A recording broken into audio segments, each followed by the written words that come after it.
सरस्वतीं व्यासं ततो जयमुदीरयेत्।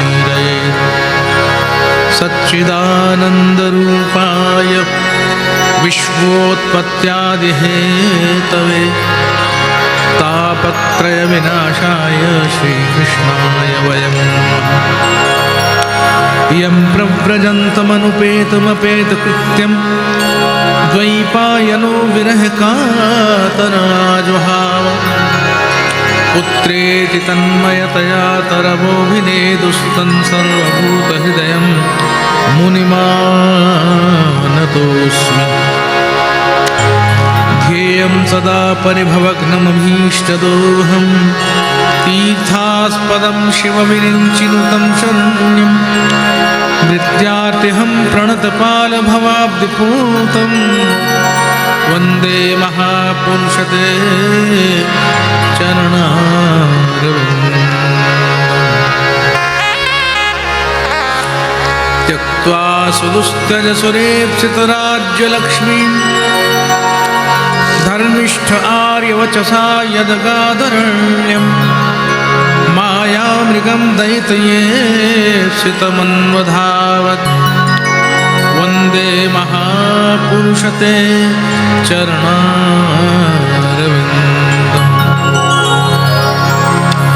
अतुलितबलधामं भीमशैलाभदेहं दनुजवनकृशानं ज्ञानिनामग्रगण्यं।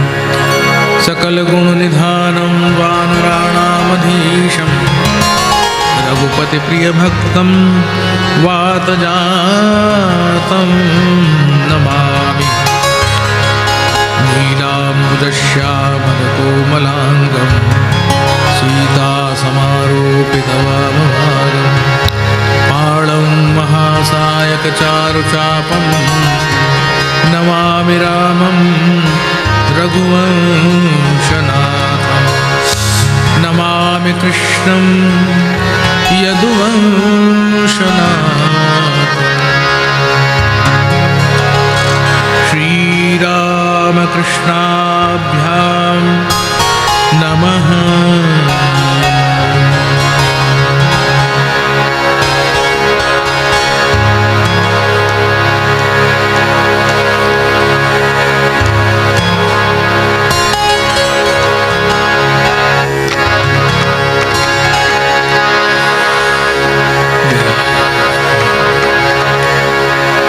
श्री कृष्ण गोविंद हरे मुरारे।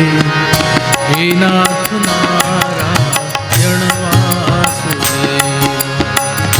श्री कृष्ण गोविंद हरे मुरारे।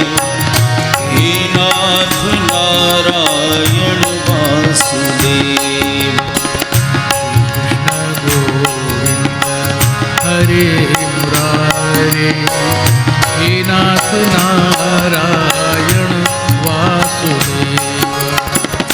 श्री कृष्ण गोविंद हरे मुरारे। हे नाथ नारायण वासुदेव।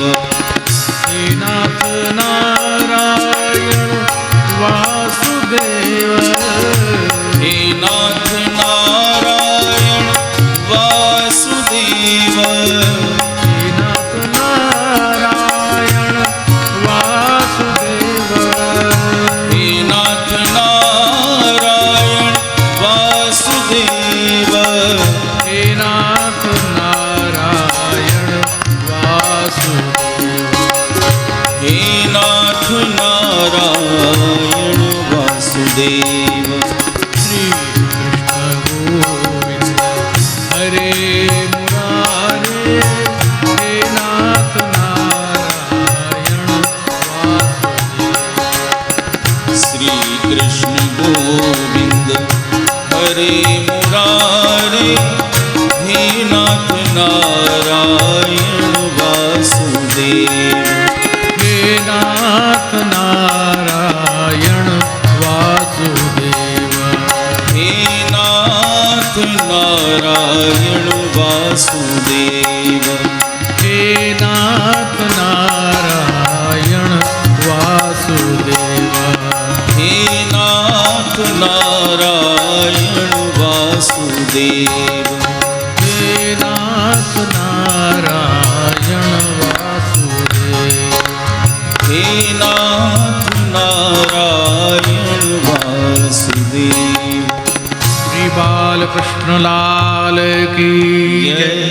जय जय श्री राधे, जय जय श्री राधे, जय जय श्री राधे श्याम।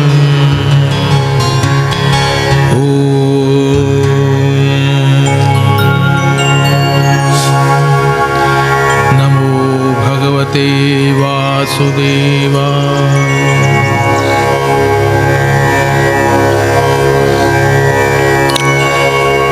श्रीमद् भागवत महापुराण का आज विराम दिवस है। महाराज परीक्षित जिन्हें शाप लगा है कि 7वें दिन उनकी मृत्यु हो जाएगी, वो बिना किसी चिंता के भय के श्री सुखदेव के सन्मुख विराजमान है। और श्री सुखदेव भागवत महापुराण के उन प्रसंगों का वर्णन कर रहे हैं जिन्हें सुनकर भगवान की लीलाओं के प्रति आसक्ति हो जाती है, चित्त श्री कृष्ण में ही लग जाता है। जागतिक किसी भी आकर्षण में चित्त खिंचता नहीं है। ऐसे श्री महाराज परीक्षित ने परमहंस श्री सुखदेव जी को नित्य की भांति प्रणाम किया, उनका वंदन किया, उनके चरणों में नतमस्तक होकर जिज्ञासु भाव से विराजमान हुए। वैराग्यावस्था है, प्रबल वैराग्य है। श्री सुखदेव जी महाराज ने पूर्वापर की चर्चा करते हुए वर्णन किया कि कैसे भगवान के अनेक विवाह हुए। कालिंदी है, सत्या है, मित्रविंदा है, भद्रा, लक्ष्मणा, बहुआसुर के यहाँ से जो पंदिनी 16,100 कन्याएं थीं, उनके साथ भी भगवान ने विवाह किया। माने ईश्वर के साथ चाहे जिस संबंध से कोई व्यक्ति निकटता बनाए, भगवान उस सब के ऊपर कृपा करते हैं, करुणा करते हैं। ईश्वर कोई लौकिक पुरुष नहीं है जिसके संबंध में ये विचार किया जाए कि उन्होंने क्या किया और क्यों किया। ईश्वर सर्वसमर्थ है और किन कारणों से कोई काम कर रहा है तो वो ईश्वर ही जानता है, जीव नहीं जान सकता। 16,108 विवाह भगवान ने मानो किसी न किसी कारण से किए।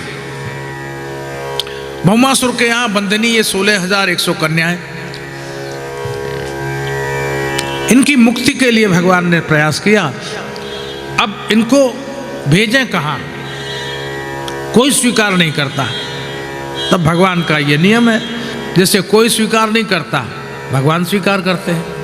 इसीलिए ये 16,100 विवाह भी भगवान ने किए, इसलिए कि इनके लिए और दूसरी कोई शरण नहीं थी।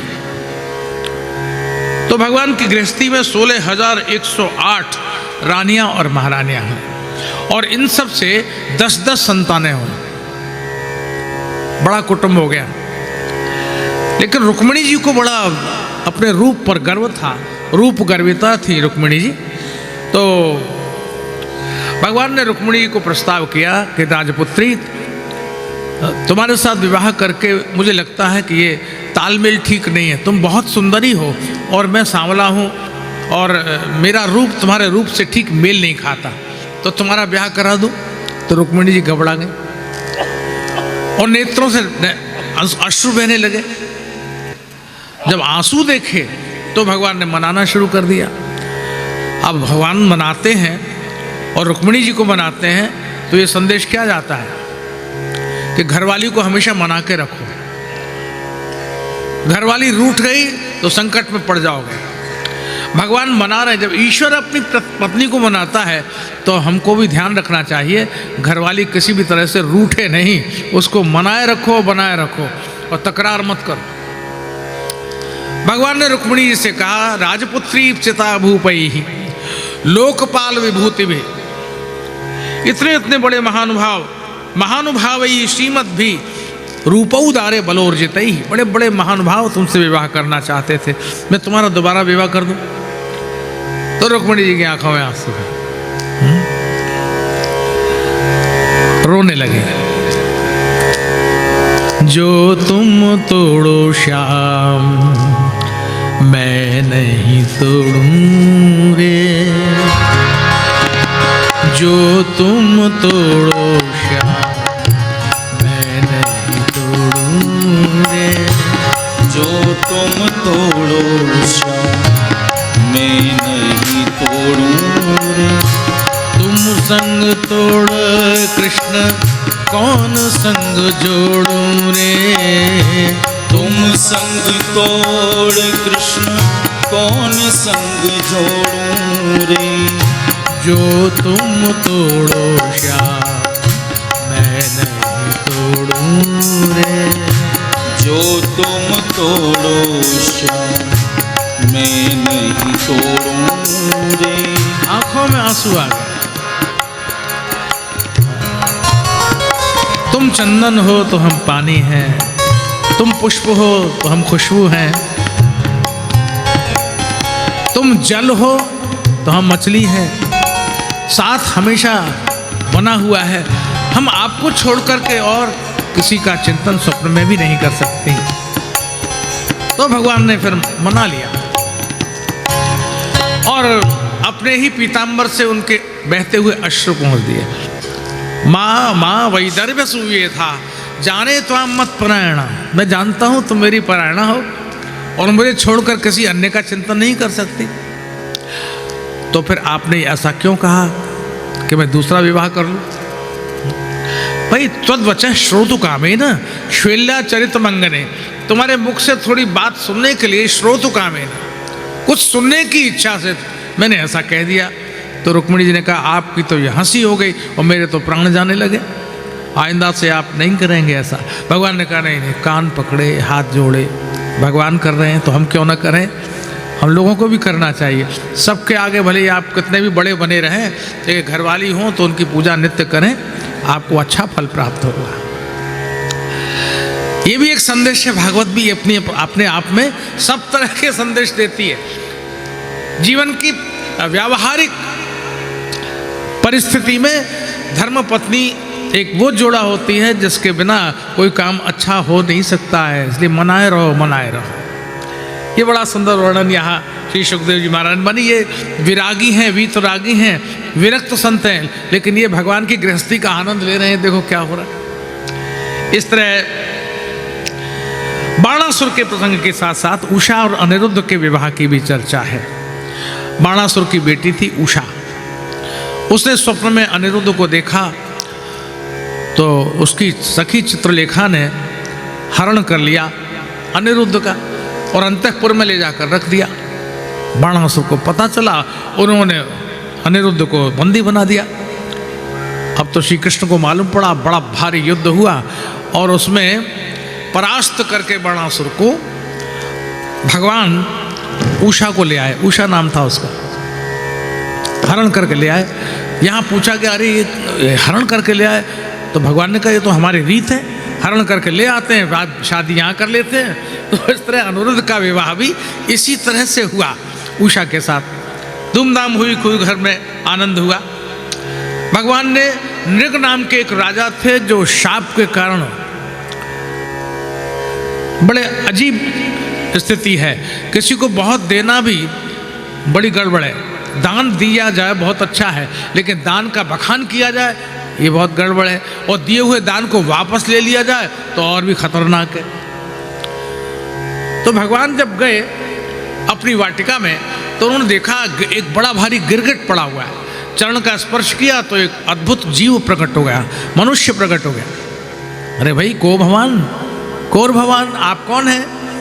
तो कहा नृगो नाम नरेंद्रो हम इक्ष्वाकुतनः प्रभु दानिश्वाख्याय मानेशु यदि ते कर्णमस्पृशम, मेरा नाम महाराज नृग है। ओहो अच्छा अच्छा, तो बोले दानियों में मेरा सबसे बड़ा नाम है। अच्छा, मैंने इतनी गौएं दान दी जितने अंतरिक्ष में नक्षत्र हैं, जितने पृथ्वी पर कण हैं और जितने जीव के शरीर पर रोम हैं, उतनी गाय दान की। भगवान ने कहा अगर तुमने इतनी दान की तब तो तुम्हारी ये दुर्गति हो गई, और कहीं ज़्यादा ही कर लेते न जाने क्या होता। बोले महाराज गलती हो गई, ये ब्राह्मणों से उलझ पड़ा मैं, ब्राह्मणों से उलझना बड़ा गड़बड़ है। मैंने दान दे दी और दान की हुई उस गऊ में से एक गऊ दूसरे ब्राह्मण के यहाँ चली गई। वो ऐसे चली गई कि मेरी अन्य गायों के साथ उसका मिलना हो गया, और मैंने दूसरे दिन दूसरे ब्राह्मण को और गायों के साथ साथ वो गाय भी दान कर दी। अब दोनों ब्राह्मणों में विवाद हो गया, झगड़ते हुए गए महाराज नृग के पास। नृग ने कहा महाराज इसके बदले में धन ले लीजिए, भाई हम तो वही लेंगे जो संकल्प किया गया था। तब ब्राह्मणों को जब नहीं दिया गया तो क्रोध आ गया और शाप दिया। गिरगिट की तरह रंग बदलता है, हमको मूर्ख बनाता है, शाप देते जा तू गिरगिट हो जा। तो नृग ने कहा महाराज मैं तो इस झंझट में पड़ गया, दान दिया और उसका फल मुझे ये मिला, अब जो भी है प्रभु आपके चरण स्पर्श से मुझे अपनी योनि की प्राप्ति हुई। माने यहाँ एक संदेश है। एक व्यक्ति आया, कथा में प्रणाम किया बड़े भाव से भक्ति से। आजकल नए नए नोट चिपक जाते हैं, नए नए नोट होते हैं गड्डी में, तो उन्होंने कहा गुरु जी को कुछ चढ़ा देते हैं। तो उन्होंने 500 का एक नोट चढ़ा दिया, और वो 500 का एक नोट नहीं था, वो चिपक के एक और चढ़ गया था, उसमें 2 चढ़ गए। फिर उन्होंने गड्डी में देखा वो नंबर गायब है, पहले शुरू से ही चढ़ाया था, ये तो 3 नंबर आ रहा है, आखिर में दो नोट होने चाहिए। वो गलती से जो है 2 चढ़ गए। तो फिर लौट के आया, बोले गुरु जी वो ज़्यादा चढ़ गया, कुछ ज़्यादा चढ़ गया। तो गुरु जी ने कहा भाई तुमने नृग की कथा नहीं सुनी, ज़्यादा चढ़ गया, दिया हुआ दान वापस नहीं जाता है, अब तो गया सो गया, अब तो जाओ। 500 चढ़ाना चाहते थे, 1000 चढ़ गया, अब भजन करो, कोई बात नहीं। भगवान ने चाहा था कि तुम 500 नहीं 1000 चढ़ाओ, इसलिए डबल चढ़ गए, और चढ़ गए तो चढ़ गए, अब भजन करो। तो कभी कभी हो जाता है, कोई बात नहीं, किंतु दिया हुआ दान कभी भी वापस नहीं लिया जाता। इस तरह सुखदेव जी वर्णन करते हैं बलराम जी का जो ब्रज गमन करते हैं, वहाँ यमुना से उनका थोड़ा खींचतान होती है, और यमुना को हल से खींचा है, तो यमुना से प्रार्थना की, और उसके बाद जो है वहाँ से बलदाऊ जी चले आए, जाया करते थे। तो यमुना महारानी है भगवान की पटरानी, और बलदाऊ जी ने जो है उनको क्रोध किया, तो इसलिए थोड़ा सा यमुना वहाँ से टेढ़ी हो गई। श्री भगवान का मुकाबला कौन कर सकता है? पौंड्रक नाम का राजा था, वो 4 हाथ बना के रहता था, 2 असली 2 नकली। कहता मैं ही सबसे बड़ा हूँ भगवान, मैं ही वासुदेव हूँ। तो भगवान ने उसको भी दंड दिया और उसका उद्धार कर दिया। बलदाऊ जी ने ब्रज में जाकर द्विविद नाम का बंदर था, उत्पात करता था, उसका उद्धार कर दिया। सांब का विवाह भगवान का पुत्र था, जामवंती का बेटा था, दुर्योधन की कन्या के साथ संपन्न हुआ, और इस तरह से वहाँ भी खींचतान हुई। सांब उस कन्या का हरण करके द्वारका ले आए। बात यह है कि सांब ने सोचा सबकी शादी हो रही, मेरे चाचा की हो गई और भाइयों की हो गई, और मैं क्या कुंवारा ही रह जाऊंगा। जबकि सांब कभी कभी सांब के इस चरित्र से एक बात तो लगती है, क्योंकि सांब सबसे सुंदर पुत्र था भगवान, सबसे सुंदर था, इसलिए सांब ने ही चौपट्टा कर दिया यदुवंश का। आप अभी सुने कथा में, सांब ही स्त्री बनकर गया था, बहुत सुंदर था। तो क्या होता है, जो लोग बहुत सुंदर होते हैं वो शादी के लिए टालते रहते हैं, तो मेरे बराबर की कन्या मिले या मेरे बराबर का वर मिले। लड़की कहती है मेरी बराबर सुंदर कोई मिलना चाहिए, लड़का कहता है मेरे बराबर सुंदरी कन्या मिलनी चाहिए, और इसी चक्कर में आयु बड़ी हो जाती है, और आयु बड़ी हो जाती है तब फिर लकड़ी से ही ब्याह कर दो, कोई पुतले से ब्याह कर दो, क्योंकि अब तो बुढ़ापा आ रहा है, जल्दी जल्दी ब्याह करो। तो सांब बेचारा घबरा गया कि सबकी शादी हो रही है और मेरे विवाह की कोई चर्चा ही नहीं हो रही। ना अनुकुर करते करते करते एकदम से उम्र निकल रही थी। तो सांब ने सोचा कि जैसे सब कर रहे हैं वैसे हम भी करें, खानदान में जो होता है। तो हरण कर लिया लक्ष्मणा का, दुर्योधन की कन्या थी, और दुर्योधन ने सांब को बंदी बना लिया। भगवान को मालूम पड़ा, दाऊ जी को भेजा और दाऊ जी ने अपने शिष्य दुर्योधन को कहा, छोड़ो मेरे भतीजे को, वरना तेरा सारा नगर यहीं टेढ़मेढ़ कर दूंगा, उल्टा सीधा कर दूंगा। उल्टाऊ मही जहाँ लगे तब राजू, जहाँ तक तेरा राज्य है मैं उलट पुलट कर दूंगा। तो शरण में आ गया दुर्योधन और दुर्योधन की कन्या का विवाह श्री कृष्ण के पुत्र सांब के साथ संपन्न हुआ। इस तरह भगवान के यहाँ के विवाह की सच्चाई भी बड़ी अद्भुत रही। और नारद जी ने भगवान के यहाँ देखा, ये सोचकर गए थे कि बड़ी खट्टपट्ट होती होगी। 16,108 पटरानियाँ हैं, जिसके एक घरवाली होती है वो नचाए फिरती है अपने हस्बैंड को, और भगवान जैसा हस्बैंड हो और जिसकी 16,108 वाइफ हो तो उनका क्या हाल होता होगा। तो नारद जी ने कहा चल के आनंद लेना चाहिए। अब ये संत तो भगवान के घर में भी झांकते रहते हैं, और जिनकी खुद की शादी हुई नहीं है वो दूसरे की देखेंगे, क्यों बेचारे बाबा जी रह गए, ब्याह तो हुआ नहीं। नारद जी ने वहाँ देखा परम ऐश्वर्य, और जितने राजमहल थे उतनी ही महारानियाँ, और जितनी महारानियाँ थी उतने ही कृष्ण। तो नारद जी चकरा गए, तो हर महल में भगवान दिख रहे हैं। भगवान ने नारद जी को पकड़ा, नारद जी देखो, ब्रह्मन् धर्मस्य वक्ता, हम धर्म का वक्ता मैं हूं। ब्रह्मन् धर्मस्य वक्ता, हम कर्ता तदनुमोदिता, तच्चिक्षयं लोकमिमाम् आस्थितः पुत्र माकिद। बेटा तुम खेद मत करना, चिंतित मत होना, परेशान मत होना। जितनी रानियां हैं उतने ही रूप में मैं हर महल में प्रकट हूँ, हर समय में प्रकट हूँ। आजकल लोग कहते हैं ना भगवान ने 16,108 किए तो हम भी 16, 15, 16 हम भी कर लें तो कम से कम अच्छा रहेगा। तो ऐसी गलती कभी कोई करे नहीं, ऐसी गलती करे नहीं, क्योंकि ये गलती मनुष्य करेगा तो ये गलती, और भगवान करेंगे तो ये करुणा हो जाएगी। भगवान करुणा के कारण ये सब करते हैं, और हम करेंगे तो वो फजीयत होगी।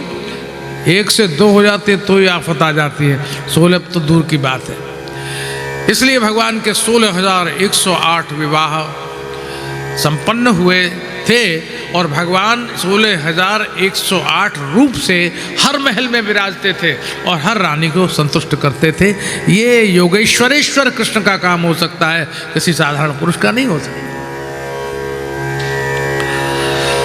भगवान की इस लीला को देखकर नारद जी भगवान को प्रणाम करके चले गए।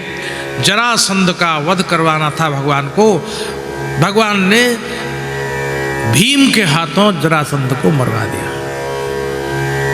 भगवान राजसूय यज्ञ में गए, उससे पहले जब यज्ञ प्रारंभ नहीं हुआ था तो जरासंध को मरवाने के लिए भगवान अर्जुन और भीम को साथ में ले गए और भीम के हाथों जरासंध का वध करा दिया। जब राजसूय यज्ञ प्रारंभ हुआ तो वहां और गड़बड़ हो गई। वहां शिशुपाल भगवान को गाली देने लगा। भगवान ने कहा दे ले दे दो, 100 पूरी हो जाएंगी तब बताऊंगा। क्योंकि शिशुपाल का जब जन्म हुआ था तो उसके 4 हाथ थे और 3 आंखें थीं। भगवान की बुआ का बेटा था, चेदि देश का राजा था, वहां का चेदि नरेश था। तो भगवान ने गालियां सुनी, सुनते रहे सुनते रहे सुनते रहे। अब दाऊ जी वहां थे, बोले कन्हैया ठीक कर दूं क्या? अरे नहीं नहीं नहीं, वो तुम नहीं करोगे, मैं ही करूंगा। इसकी माँ को मैंने अपनी बुआ को वचन दिया था कि इसके 100 अपराध मैं क्षमा करूंगा। जैसे ही 100 अपराध पूर्ण हुए, 100 गालियां पूर्ण हुई, पलट कर श्री कृष्ण ने कहा बस शिशुपाल अब नहीं बर्दाश्त करूंगा। अरे हाँ हाँ, क्या समझता है तू? है हमेशा तू छली रहा, बली रहा, छली रहा। अपने मामा को मरवा दिया और कितनों का तूने इस तरह से बहुत तूने छल से, बल से, सब तरह से सबके लिए तू कारण बन गया। आज मैं देख लूँगा। अब भगवान को क्रोध आ गया, आंखें लाल हो गई। सुदर्शन चक्र का स्मरण किया, जो संधान किया, शिशुपाल का सिर कटा, पृथ्वी पर जा गिरा और उसका तेज निकलकर भगवान श्री कृष्ण में समाहित हो गया। बोलिए श्री कृष्णचंद्र भगवान की। अब यहाँ पर राजसूय जो यज्ञ हुआ, उस राजसूय यज्ञ में बहुत महत्वपूर्ण बात यह थी कि श्री कृष्ण ने सबसे छोटा लगने वाला काम अपने हाथ में लिया। लोग प्राय बड़ा ही काम हाथ में लेते हैं और लोग अपनी सुविधा पहले देखते हैं, हमारे लिए क्या सुविधा है वहाँ पर। ये कितने लोग हैं जो दूसरों की सुविधा के ध्यान रखते हैं और अपनी सुविधा का कोई ख्याल उनको नहीं रहता। हमारे लिए सोने की जगह है या नहीं है ये तो एक दीगर बात है, लेकिन किसी अन्य के सोने की जगह है कि नहीं, उसको रजाई है कि नहीं, ठंड पड़ रही है, उसने खाना खाया कि नहीं आया। कितने लोगों ने हमारी इस कमरे के बराबर में रोड लगी हुई है, कितने लोग ठंड से सिकुड़ रहे हैं, कितनों को सब सामान उपलब्ध है कि नहीं है। ऐसी चिंता करने वाले कृष्ण के समान ही होते हैं। हमारे रहते हुए कोई व्यक्ति भूखा न रह जाए, हमारे रहते हुए कोई व्यक्ति सर्दी से कांपे, रात को ठिठुरे, ये नहीं होना चाहिए। अपना दे दो। श्री कृष्ण ने यही किया था, इसलिए प्रथम पूज्य की बात कही गई थी कृष्ण के लिए, जो शिशुपाल को अच्छी नहीं लगी थी और भगवान ने उसका शीश काट दिया। ये जरा राजसूय यज्ञ में ये घटना घटी, दुर्योधन का अपमान हुआ। दुर्योधन ने वही प्रण किया कि मैं इन पांडवों को सबक सिखाऊंगा और भरे दरबार में द्रौपदी का मैंने चीर हरण नहीं किया तो मेरा नाम दुर्योधन नहीं है। जो उसने किया भी, लेकिन भगवान ने क्या किया, भाई जब चक्र चला तो भगवान की उंगली थोड़ी सी कट गई थी। द्रौपदी पास में बैठी थी, उसने अपनी बेशकीमती साड़ी में से एक चीर चर्र से चीरा और भगवान की उंगली में बांध दिया। भगवान ने कहा, द्रौपदी तुमने ये जो चीर मुझे अर्पण किया है ना, इसका बहुत गुना करके तुमको लौटाऊंगा। ईश्वर कुछ रखता नहीं है, भोग लगाइए, प्रसाद लगाइए, भगवान सूंघता भरे है। अगर भगवान को लड्डू का भोग लगाएं और 2-4 लड्डू भगवान खाने लगे तो आदमी भोग की मात्रा कम कर देगा। बोले 4 तो यही खा जाएंगे, हमको क्या बचेगा।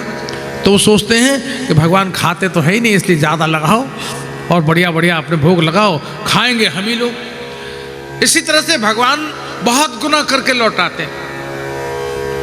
भरे दरबार में जब दुशासन द्रौपदी का चीर हरण कर रहा था, उस समय भगवान ने वस्त्रावतार धारण किया और द्रौपदी के चीर बनकर प्रकट हो गए, द्रौपदी की लाज बचा ली। बोलिए चीर हरण भगवान की। चीर हरण के समय में श्री कृष्ण ने जो वस्त्रावतार धारण किया वो बड़ा अद्भुत था। लाज बचाई भगवान ने। द्वारका में रहते हुए श्री कृष्ण जब राजसूय यज्ञ में थे तो उस समय वहां शाल्व का आक्रमण हुआ। मुट्ठी भर राख फांक फांक कर उसने भगवान शंकर को प्रसन्न किया था और ऐसा विमान प्राप्त किया था जो अप्रतिहत गति से जाता था कहीं भी। भगवान द्वारका लौटे और उन्होंने शाल्व का उद्धार किया। इसी क्रम में भगवान ने दंतवक्त्र और विदुरथ का उद्धार किया। बलराम जी तीर्थ यात्रा पर निकल गए थे, क्योंकि उनकी बात जब किसी ने नहीं सुनी तो बलराम जी दुखी थे। दुर्योधन ने महाभारत का युद्ध करने का दृढ़ संकल्प लिया था और ये जो दुर्योधन था ना, ये दाऊ जी का शिष्य था। दाऊ जी समझा रहे थे, भाई ऐसा मत करो दुर्योधन, तुमको ऐसा काम नहीं करना चाहिए, आपस में लड़ रहे हो। दुर्योधन ने कहा, देखो दाऊ दादा, आप मेरे गुरु हैं ये ठीक है, लेकिन मैं ये बात तो मानने को तैयार नहीं हूँ। तो अपने ही शिष्य, अपने ही बच्चे, अपने घर के लोग जब अपनी बात न माने तो सीधे नैमिषारण्य चले जाओ। क्यों? बोले वहाँ कथा मिलेगी, वार्ता मिलेगी, रहने को मिलेगा, थोड़ी ठंड मिलेगी तो क्या, थोड़ा बहुत ओढ़ने को मिल जाएगा। वैसे बच्चों की बात से कम 7, 8, 10 दिन तक तो हम मुक्त हो गए, अब कोई कहने वाला नहीं है। आप ये कर लीजिए बाबूजी, ये कर लीजिए, माँ ये कर लो, वो कर। अरे भगवान तुम भाड़ में जाओ, हम तो भगवान के पास जा रहे हैं। दाऊ जी ने यही किया। जब दुर्योधन नहीं माना तो दाऊ जी सीधे नैमिषारण्य आ गए। यहां आकर उन्होंने देखा कि सूत जी बैठे हुए कथा कह रहे थे। अब कथा कह रहे थे तो सूत जी कथा कहते रहे, आंखें बंद थीं। दाऊ जी आए, सारे ऋषि खड़े हो गए, 88,000 ऋषि बैठे थे, सब खड़े हो गए। सूत जी को ध्यान नहीं रहा कि दाऊ जी कब आए। तो दाऊ जी को अच्छा नहीं लगा। दाऊ जी ने एक कुशा निकाली और मंत्र फूका और सूत जी का सिर काट दिया। ये यहीं की घटना है। अब तो ऋषियों ने कहा, महाराज आपने क्या किया, हमारे कथा सुनाने वाले को मार दिया, अब कथा कौन सुनाएगा। तो दाऊद जी ने कहा आत्मा वही पुत्र उत्पन्न है, इति वेदानुशासन। पिता का आत्मा ही पुत्र रूप में उत्पन्न होता है, ये वेदों की आज्ञा है। इसलिए अब इनके पुत्र सूत जो दूसरे होंगे, क्या नाम होगा उनका? उनका नाम होगा उग्रश्रवा। तो सूत जो है वो जातिवाचक है, नाम इनके अलग अलग है। जिनका सिर कटा उनका नाम था रोमहर्षण। कथा कहते कहते रोम रोम हर्षित हो जाएं, वो सूत थे रोमहर्षण। अब इनके पुत्र बैठे तो उनका नाम हुआ उग्रश्रवा, जो बहुत कथा सुनते थे। सुनते सुनते कथा याद हो गई। श्रोताओं में बहुत से ऐसे लोग होते हैं जिन्हें पूरी कथा याद होती है, और पंडित जी जहाँ कुछ उल्टा सीधा बोल देते हैं तो वहीं जाके उनके कान पकड़ लेते हैं। पकड़ना चाहिए पैर, पकड़ लेते हैं कान। महाराज जी आपने ये बात छोड़ दी और आपने ये बात नहीं कही, अरे भैया भूल हो गई, तुम तो हमसे ज़्यादा विद्वान हो, हमको क्या आता है। तो ऐसे पंडित जी को सावधान हो के कथा कहनी चाहिए। पता नहीं कौन से विद्वान बैठे हुए हैं और कहाँ कान पकड़ेंगे हमारे। तो इसलिए ये उग्रश्रवा सूत फिर उनके आसन पर बैठे और फिर वो कथा सुनाने लगे। यहाँ तक की कथा कहने के बाद महाराज परीक्षित ने कहा, महाराज आपने कथा सुनाई बहुत अच्छी, अब कुछ सरस सी रसीली सी कोई ऐसी चर्चा सुनाइए जिससे श्री कृष्ण के प्रति प्रीति उत्पन्न हो जाए। हाँ राजन, मैं तुम्हें एक बहुत पुरानी चर्चा सुनाता हूँ। कृष्णस्यासीत् सखा कश्चित् ब्राह्मणो ब्रह्मवेत्तमः। कृष्णस्यासीत् सखा कश्चित् ब्राह्मणो ब्रह्मवेत्तमः। विरक्त इन्द्रियार्थेषु प्रशान्तात्मा जितेन्द्रियः। विरक्त इन्द्रियार्थेषु प्रशान्तात्मा जितेन्द्रियः। श्री कृष्ण के एक बाल सखा थे, ब्राह्मण थे, ब्रह्मवित्तम थे, माने ब्रह्म को जानते थे। विरक्त थे, वैराग्यवान थे, इंद्रियों से विरक्त थे और प्रशांतात्मा, शांत रहते थे, कभी विचलित नहीं होते थे। कोई कुछ भी कह दे उनको तनाव नहीं होता था। हम लोगों को बहुत तनाव हो जाता है, इतनी सी भी कथा से पहले कोई जरा भी कोई उल्टी सीधी बात हो जाती है महाराज जी के, पंडित जी को, तो क्या होता है उसका असर कथा पे पड़ता है। क्या वो तनाव भरा हुआ दिमाग लेके आते हैं और बैठते हैं, क्या बात कह दी दिमाग, अब वो क्या कहे। कोई जो बाँच के कथा तो कहनी नहीं है, उन्हें तो कहाँ से आता है और कौन सा वाक्य बनता है, कौन सी बात चलती है, कौन सा दृश्य उपस्थित होता है। या कोई बढ़िया मधुर कथा कहनी होती है तो कोई उससे पहले घटना घट जाए तो खुद सिर पर सवार हो जाती, फिर वो बात आती नहीं है। तो तनाव नहीं था, भजन में तनाव नहीं था, पाठ में तनाव नहीं था। ऐसे थे विरक्त इंद्रियार्थेषु प्रशांत आत्मा और जितेंद्रियः, इंद्रियों को जीत लिया था उन्होंने। और वैसी ही उनकी पत्नी थी। तस्य भार्या, उनकी पत्नी सुशीला दरिद्रा थी, मतलब निर्धन थी, पैसा नहीं था, लेकिन सीधमाना सा और कोई मांग नहीं थी, जैसा जीवन था वैसे चलता था और ईश्वर के ऊपर हमेशा निर्भर रहना इस परिवार का धर्म बन गया था, कभी किसी से मांगा नहीं।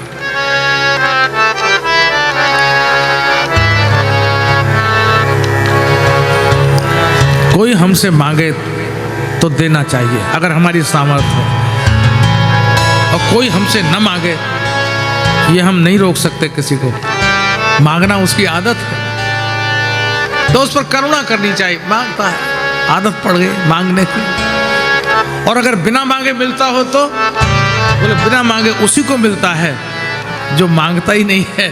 बिना मांगे सारे साधन ऐश्वर्य उसके पीछे पीछे दौड़ने लगते हैं कालांतर में। और कहते हैं हमें स्वीकारो, हमें स्वीकारो। आदमी के पास फुर्सत नहीं होती।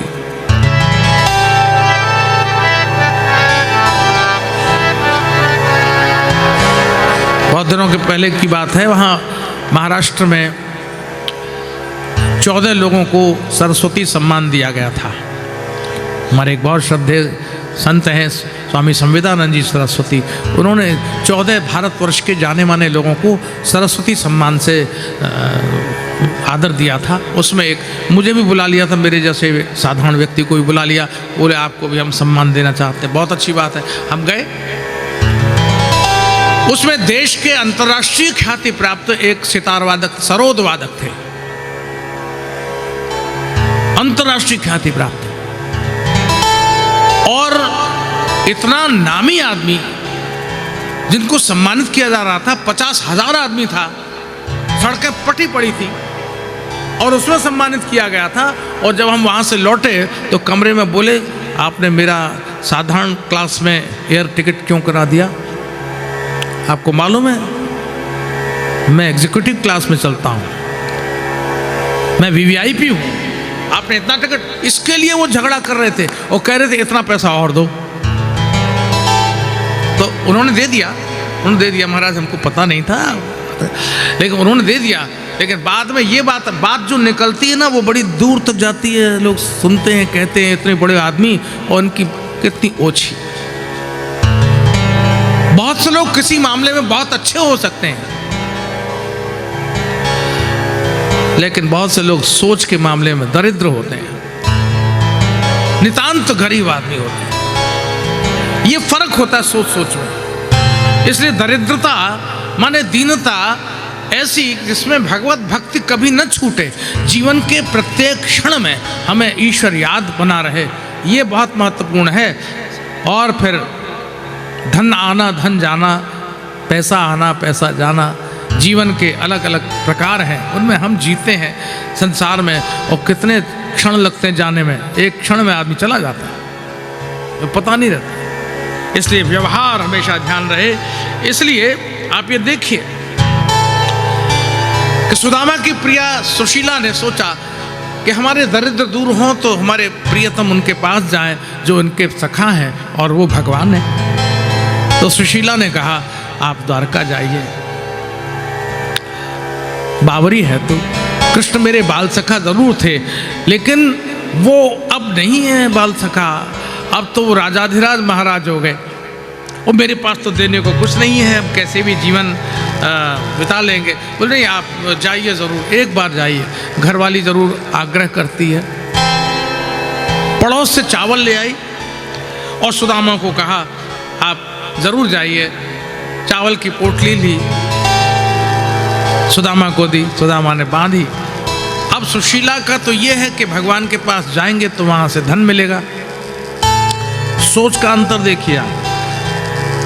सुदामा की पत्नी कह रही है कि पतिदेव वहां जाएंगे तो वहां से धन मिलेगा, और सुदामा क्या सोच रहे हैं? सुदामा सोच रहे हैं कि अयम ही परमो लाभ, अयम ही परमो लाभ, उत्तम श्लोक दर्शनम, अयम ही परमो लाभ, उत्तम श्लोक दर्शनम, अयम ही परमो लाभ।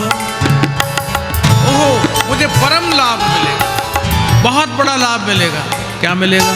धन मिलेगा, दौलत मिलेगी, संपत्ति मिलेगी, क्या मिलेगा? तो सुदामा कह रहे हैं उत्तम श्लोक दर्शनम।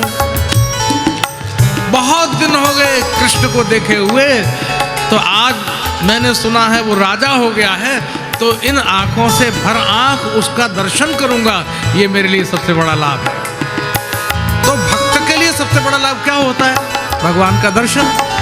और संसारी जीव के लिए सबसे बड़ा लाभ क्या हो सकता है? वो धन मुद्रा इत्यादि का आ जाए, सोना चांदी रत्न इत्यादि आ जाए। सुदामा इस सोच को लेकर चले, और वह सुदामा चरित्र के इस बहुत महत्वपूर्ण प्रसंग में आप ये देखें कि सुदामा जब द्वारका पहुंचे हैं तो भगवान ने दौड़कर सुदामा को गले लगाया, हृदय लगाया और बहुत रोए। बहुत दिन के पश्चात मेरा सखा आया, बाह पकड़ी, वस्त्र फटे हुए हैं, सिर पर पगड़ी नहीं है, पाँव में जूते नहीं है, एक एक अस्थि गिनी जा सकती हो ऐसा शरीर है। द्वारपाल भगवान को जाके जब ये बताता है कि हम उसके बारे में क्या कहें, वो ब्राह्मण तो बहुत विचित्र है। भगवान ने कहा कौन, कैसा है? तो शीश पगा न जगा तन पे, शीश पगा न जगा तन पे, प्रभु याने को आहे बसे कहीं ग्राम, जाने को आए बसे कहीं ग्राम, धोती फटी सी लटी दुपटी, धोती फटी सी लटी दोपटी, अरुपाय पान की नहीं सामा, पान की नहीं सामा, द्वार खड़ो द्विज दुर्बल देखी, रह्यो चकिसो वसुधा अभिरामा, रहो चकिसो वसुधाभिरामा, पूछत दीन दयालु को धाम, पूछत दीन दयाल को धाम, बतावत आपनो नाम सुदामा, बतावत आपनो नाम सुदामा। न सिर पर पगड़ी है, न पाँव में पादुका है, न अंग में संपूर्ण वस्त्र है। चकित चौंकता सा द्वारका के राजमहलों में ताकता सा पूछता, कृष्ण कहाँ रहते हैं? महाराज ऐसा ब्राह्मण आज तक न कभी देखा न सुना। वो अपना नाम सुदामा बता गया। तो जब सुदामा कहा तो श्री कृष्ण हड़बड़ा गए, एक पल का ध्यान नहीं रहा, हाथ पर पकड़े हुए कागज फिसल कर धरती पर जा गिरे, उठकर खड़े हो गए। कौन आया है, कौन आया है? महाराज सुदामा। हाँ सुदामा, हाँ महाराज सुदामा। हड़बड़ा गए। राजाधिराज द्वारकाधीश जगन्नाथ भगवान श्री कृष्ण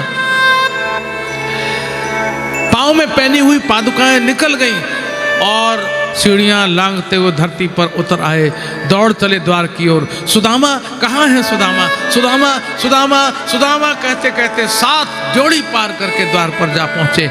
देखा कि सुदामा खड़े हुए हैं, दोनों बाहें फैलाकर सुदामा को अंक में भर लिया और बिलख बिलख कर बहुत रोए।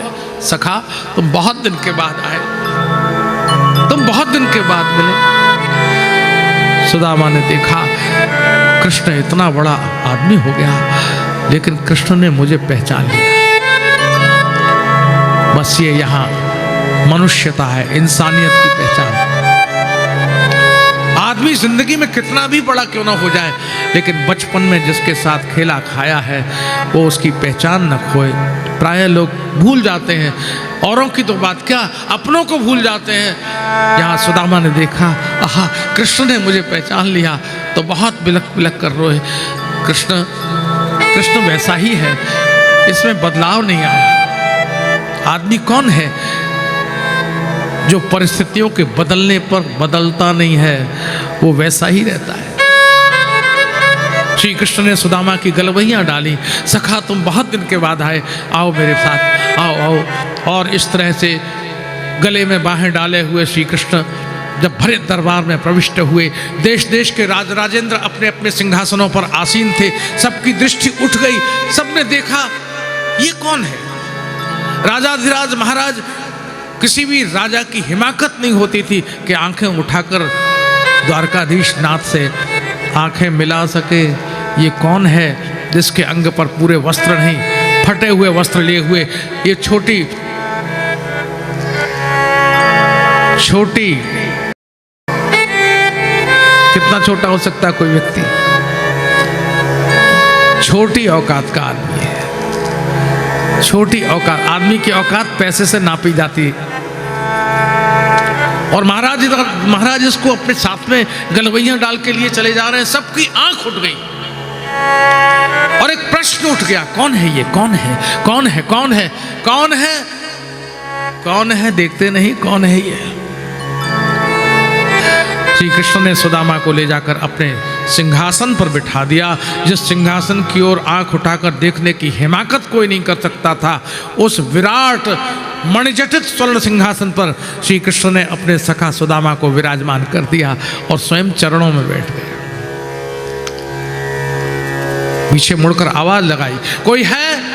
जल की व्यवस्था की जाए। पानी पानी पानी पानी की पुकार उठी, पानी लाओ पानी लाओ। नौकर दौड़े, चाकर दौड़े, रानी और महारानी दौड़ी, सब के सब पानी लेने के लिए दौड़ पड़े। श्री कृष्ण ने देखा मेरा सखा बहुत दूर से आया है, थक गया है। अपने करकमलों की कोमल उंगलियों से श्री सुदामा के चरणों की पिंडलियों को दाबा। शायद ये परंपरा तभी से चल गई, चरणों को प्रणाम करने की परंपरा तब से चली। थके हुए हैं, पांव दाब करके इनकी थकान दूर करें। जैसे ही हाथ सुदामा के चरणों के तलवे पर पहुंचे, वैसे ही पांव में फटी हुई विवाहियां उंगलियों से स्पर्श पा गई। सिहर गए श्री कृष्ण। ओह सखा, तुमने आने में कहाँ कहाँ किस किस कंटक पथ से अपने आप को गुजारा? किस पत्थर से, किस कांटे से तुम्हारे पांव का स्पर्श हुआ? तुम्हारे पांव की ये विवाहियां कितनी फट गई? बस एक समुद्र बाहर होता है और एक समुद्र अंदर होता है। समुद्र का पानी भी खारा होता है और अंदर के समुद्र का पानी भी खारा ही होता है। और जब ये देखा कि सुदामा के पांव की विवाहियां इतनी फटी हुई हैं, तो श्री कृष्ण की आंखों से अंदर का समुद्र उभार लेकर के और भरभरा करके आंखों के माध्यम से बहने लगा, आंखों से अश्रुपात होने लगा। सखा सखा, तुम बहुत दूर से आए हैं।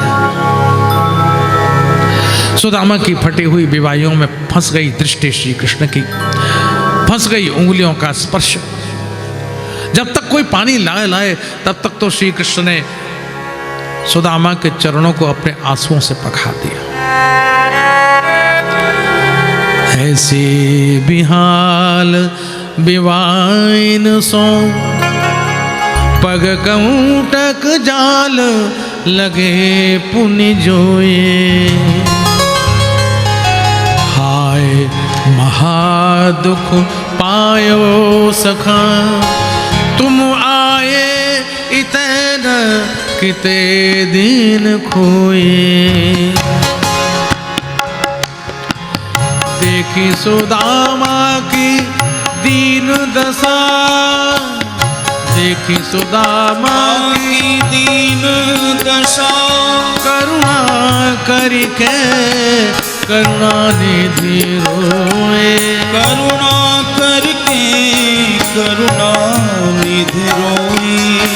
पानी परात को हाथ छुयो नहीं, पानी परात को हाथ छुयो नहीं। नैनन के जल सो पग धोए।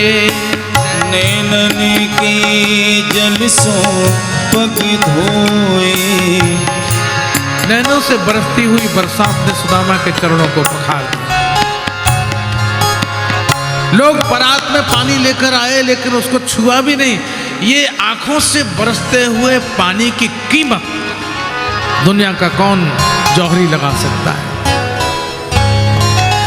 श्री कृष्ण ने हृदय से लगा लिया और सुदामा को लेकर पहुंचे हैं भोजनशाला में। सखा को बिठाया है आसन पर, चौकी लगाई है, अपने हाथ से जल का छींटा दिया और कहा, सखा प्रसाद ग्रहण करो। सुदामा का चित्त नहीं लग रहा। श्री कृष्ण ने देखा सुदामा के बगल में एक पोटली दबी हुई है। ओह, ये तो ध्यान ही नहीं गया, जरूर मेरी भाभी ने भेजी होगी। संकुचित हो गए पर भगवान भूखा होता है तो छीन के खाता है। कोई 1000 प्रकार के पदार्थ भी भगवान को अर्पण करें, शायद भगवान की भूख नहीं पैदा होती, लेकिन अगर कोई भाव से भगवान को अर्पित करता है तो भगवान इतना भूखा हो जाता है कि छीन के खा जाता है। पत्रम पुष्पम फलम तोयम यो में भक्त्या प्रयच्छति, ये गीता का भी श्लोक है, ये भागवत का भी श्लोक है, ये शिव पुराण में भी श्लोक है।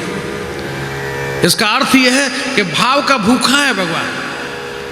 पत्रम माने पत्ता अर्पण कर दो, बेले पत्र चढ़ा दो, शंकर जी खुश हो जाएंगे। द्रौपदी ने पतीली के एक पत्ते को श्री कृष्ण के अर्पण कर दिया, सारा ब्रह्मांड संतुष्ट हो गया और दुर्वासा वापस चले गए। एक पुष्प चढ़ा दिया, गजेंद्र ने एक पुष्प अपनी सूंड से तोड़कर नारायणाखिल गुरु भगवन नमस्ते, भगवान को एक पुष्प अर्पण किया।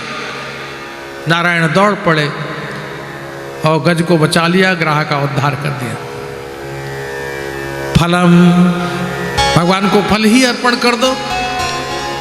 जूठा बेर खिलाने वाली वो शबरी वन में बैठी हुई है, उच्छिष्ट बेर खिला रही है। क्यों खिला रही है? जूठा क्यों खिला रही है? कहीं कोई बेर खट्टा ना हो तो खट्टा होगा तो फेंक दूंगी और मीठा होगा तो राम को दे दूंगी। तो कंद मूल फल सुरस अति दिए राम कहूआ,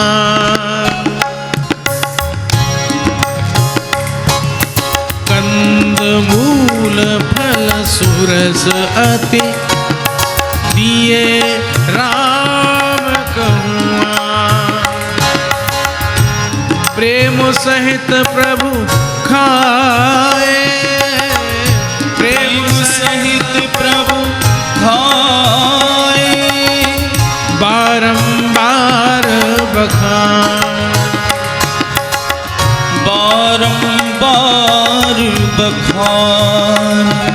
एक फल अर्पण करो तो भगवान स्वीकार कर लेते हैं।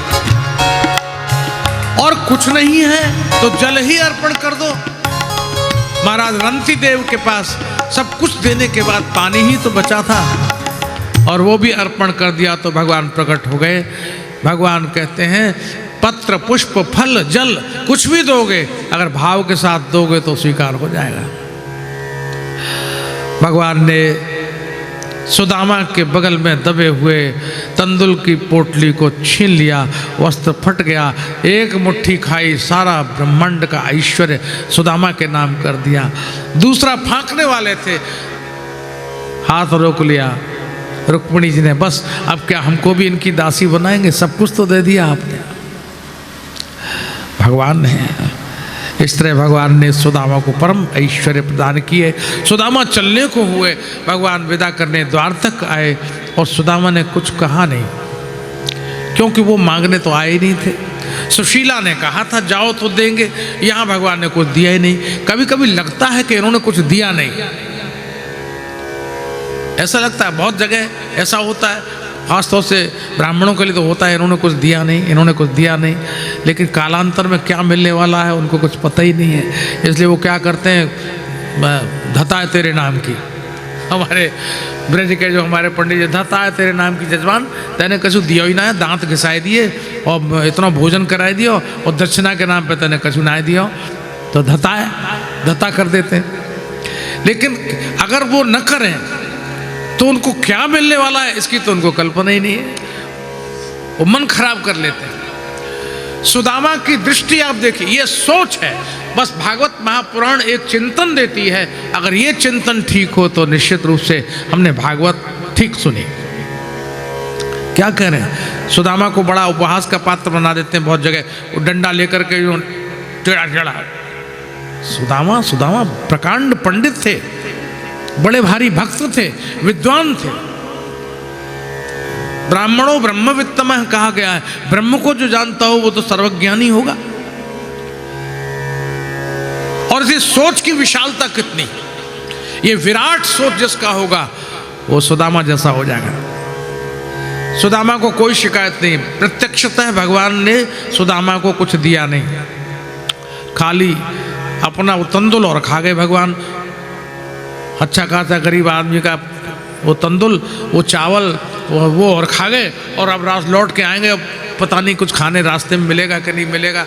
कम से कम वो दे देते, बांध के पुटली बना देते, भाई रास्ते में ब्राह्मण खाएगा। वो भी नहीं दिया। तो सुदामा को सोचना चाहिए था, लेकिन सुदामा ने नहीं सोचा। क्या सोच है सुदामा का? भगवान ने मुझको बहुत कुछ नहीं दिया, ये अच्छा ही किया, अच्छा किया। क्यों? भगवान ने सोचा होगा, भगवान मुझसे प्रेम करते हैं ना, तो भगवान ने कहा होगा अधनोयम, अयम अधना है, ये निर्धन है, गरीब है ब्राह्मण, और ये मेरा भजन करता है। लेकिन अगर मैं इसे धन दे दूंगा तो धनम प्राप्य, धन अगर इसको मिल जाएगा तो माद्यन्नुच्चैर्नमां स्मरेत्, इसको धन का मद हो जाएगा, इसको अभिमान हो जाएगा, तो मेरा स्मरण नहीं करेगा। पैसा मिलते ही आदमी ईश्वर को भूल जाता है।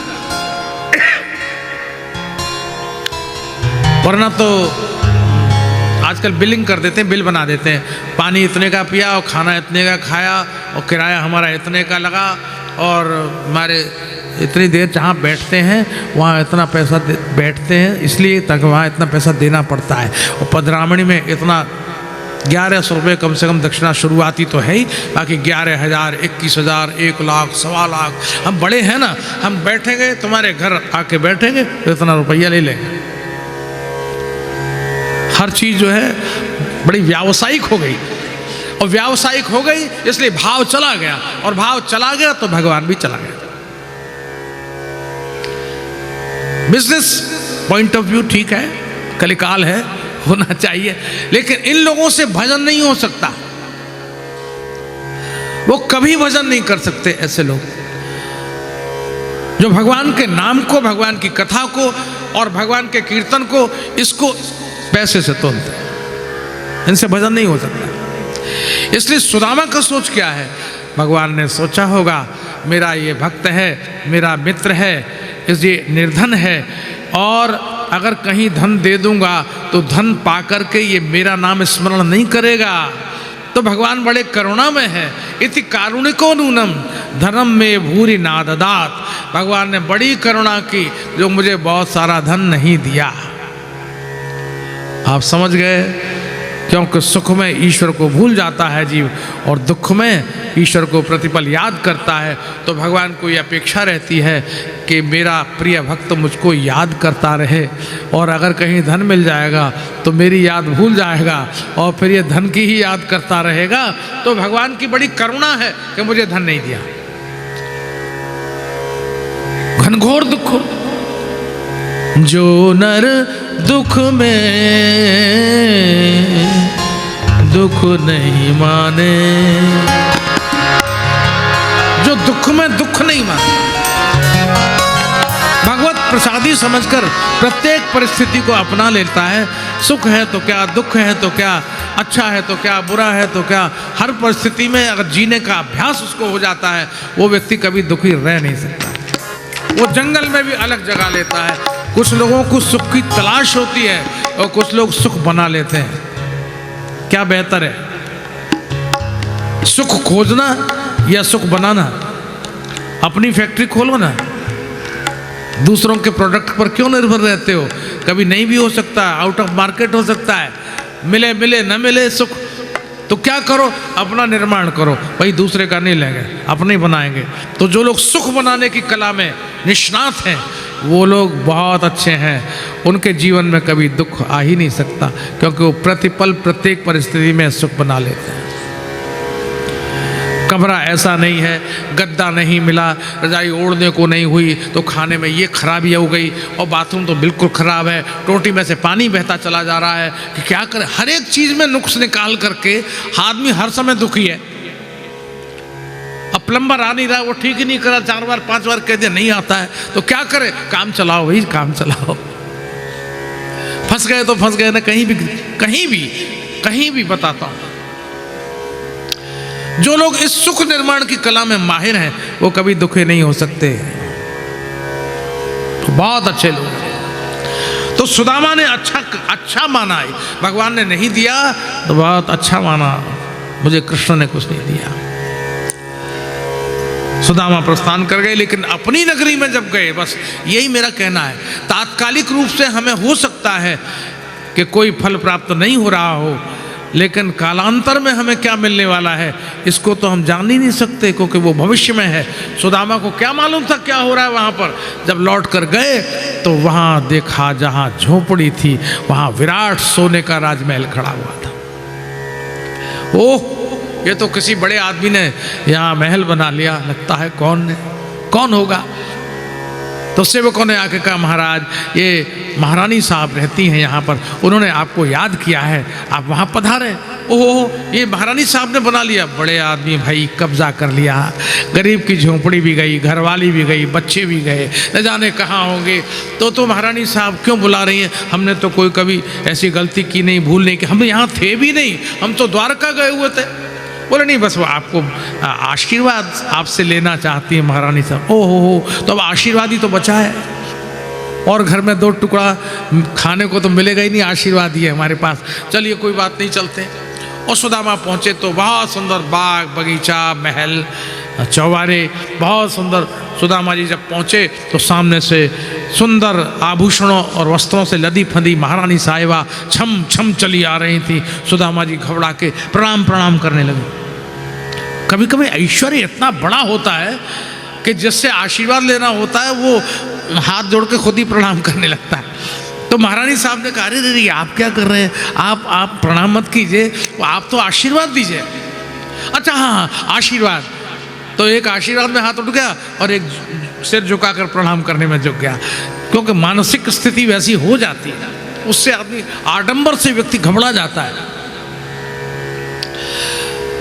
आपने मुझे पहचाना?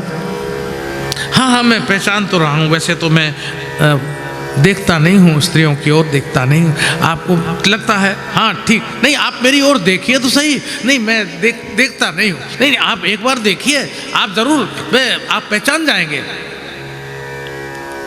सुदामा ने मुख उठाया, लेकिन मुख उठाने के बाद, देखने के बाद भी सुदामा हतप्रभ रहे, क्योंकि भाई अपार ऐश्वर्य की स्वामिनी महारानी खड़ी थी।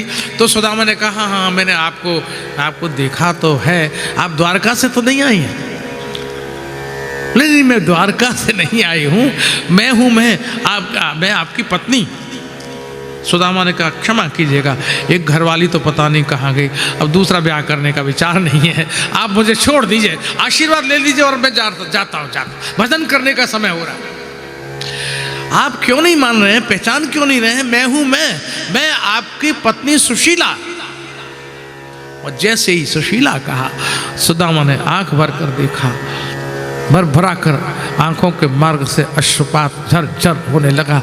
सुशीला, तू जिस सुशीला को फटे वस्त्रों में, दीन अवस्था में छोड़ के गए थे, घोर दरिद्रता की स्थिति में छोड़ के गए थे, आज वो राजरानी महारानी बनी हुई सन्मुख खड़ी हुई है। आंखों से अश्रु भर गए और सुदामा बड़े धीमे से बोले, वाह रे वाह, वाह गोविंद, तू विलक्षण है, तू विलक्षण है। मैंने तो कुछ मांगा भी नहीं था, तूने बिना मांगे मुझे इतना कुछ दे दिया। सुशीला ने कहा, मैंने कहा था ना, एक बार द्वारका जाइए, आपके सखा बड़े उदार हैं, द्वारकाधीश हमारे ऊपर कृपा करेंगे। देखिए सारे राजमहल इत्यादि सब उन्होंने हमारे लिए उपस्थित कर दिए। सुदामा ने कहा, वाह रे गोविंदा, तेरा अद्भुत है, तेरा लेना भी अद्भुत, तेरा देना भी अद्भुत। जगत के लोग देते हैं तो ढिंढोरा पीट कर देते हैं, शोर मचा कर देते हैं, पर्चियां कटवा कर देते हैं, चिल्ला कर देते हैं, देने के बाद भी जिंदगी भर देने की बात कहते ही रहते हैं। मैंने फलानी जगह दिया, मैंने वहाँ दिया, मैंने यहाँ दिया, मैंने वहाँ दिया, उनका रोना गाना चलता ही रहता है। और तू देता भी है तो महसूस भी नहीं होने देता कब तूने दे दिया। ईश्वर देता है, चुपचाप देता है। आदमी देता है, हल्ला मचा कर देता है, शोर मचा कर देता है, ढिंडोरा पीट कर देता है। और भगवान जब देता है ऐसे चुपचाप देता है कि सबके भंडार भर जाते हैं। ऐसे श्री कृष्ण परम कृपालु परमात्मा ने नमः। ऐसे भगवान के चरणों में हम बारंबार प्रणाम करें। भक्त सुदामा के इस आनंददायी चरित्र को सुनकर जो लोग नित्य सुनते हैं वो जीवन में दरिद्रता से मुक्त हो जाते हैं। उन्हें दरिद्रता किसी भी तरह की नहीं आती, न धन की, न विचार की, न व्यवहार की। ये भी ज़रूरी है, विचार की भी अमीरी होनी चाहिए और व्यवहार की भी अमीरी होनी चाहिए। ऐसा नहीं, हमारा जीवन दर्शन क्या रहना चाहिए, हमारी जीवन शैली क्या होनी चाहिए। हमारे जीवन शैली में भी ये संपन्नता होनी चाहिए। केवल पैसे से ही संपन्नता नहीं, आज है नहीं है कल नहीं है, फिर क्या करोगे। लेकिन जो विचार और व्यवहार की संपन्नता है वो व्यक्ति को हमेशा दैदीप्यमान रखती है। वो जहाँ जाता है वहाँ उसका आदर हो जाता है, उसके पास गुण होना चाहिए। ऐसे श्री सुदामा जी आनंद से भरे हुए अपने राजमहल में निवास करने लगे। बहुत सुंदर ढंग से यहाँ श्री सुखदेव जी ने अद्भुत वर्णन किया है। बोलिए भक्त सुदामा की, श्री द्वारकाधीश भगवान की। गोविंद जय जय गोपाल जय जय।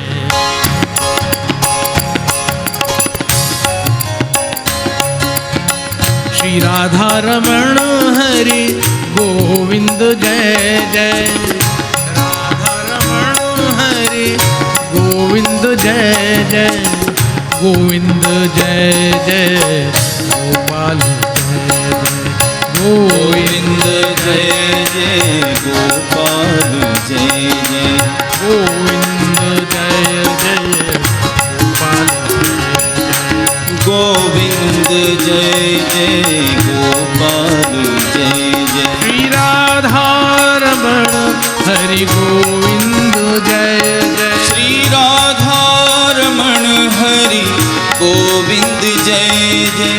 राधा रमण हरि गोविंद जय जय। राधा रमण हरि गोविंद जय जय। गोविंद जय जय गोपाल जय जय। गोविंद जय जय गोपाल जय जय।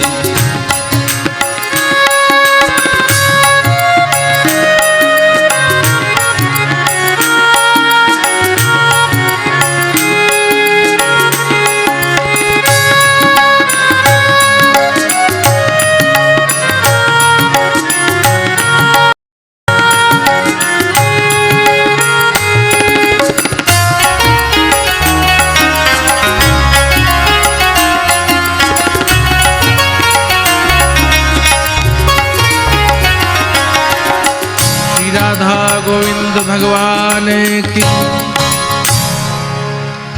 भगवान श्री कृष्ण की बहन सुभद्रा का विवाह अर्जुन के साथ हुआ।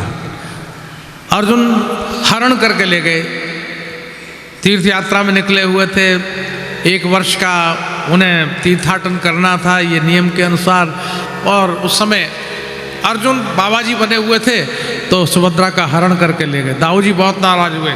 श्री कृष्ण ने कहा भाई वो पिताजी की भी सहमति थी, ऐसा हो गया और हम भी तो कहाँ कहाँ से हरण करके ले आए।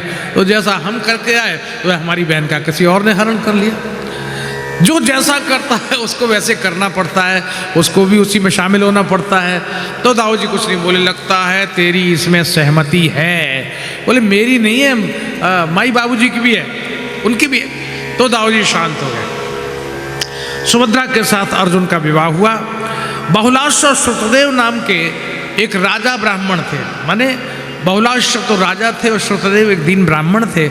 दोनों ने ही एक ही समय में भगवान की स्मृति की, तो भगवान ने एक समय में दोनों को दर्शन दिया। वेदों की स्तुति में निर्गुण निराकार की वंदना की गई है और जीव के ऊपर करुणा करके निर्गुण निराकार ब्रह्म सगुण साकार के रूप में धरती पर अवतरित होता है।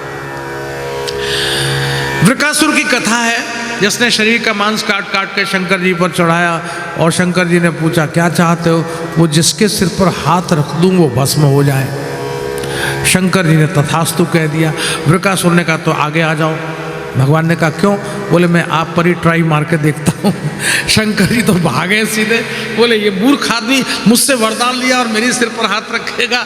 तब नारायण को दया आ गई, क्योंकि पार्वती जी ने याद किया नारायण को, ये मेरे पतिदेव तो बड़े भोले वाले हैं, सीधे साधे हैं, चाहे जिसको जो वरदान दे देते हैं। तब नारायण बटुक रूप में पहुंचे। अरे आप वृकासुर जी, शकुनि पुत्र वृकासुर जी, पसीने से नहाए लथपथ कहाँ भाग रहे हैं? बोले बस शंकर ने मुझे वरदान दिया है। तब तक शंकर जी को भागने में मौका मिल गया और आगे निकल गए, और इन्होंने रोक लिया बीच में।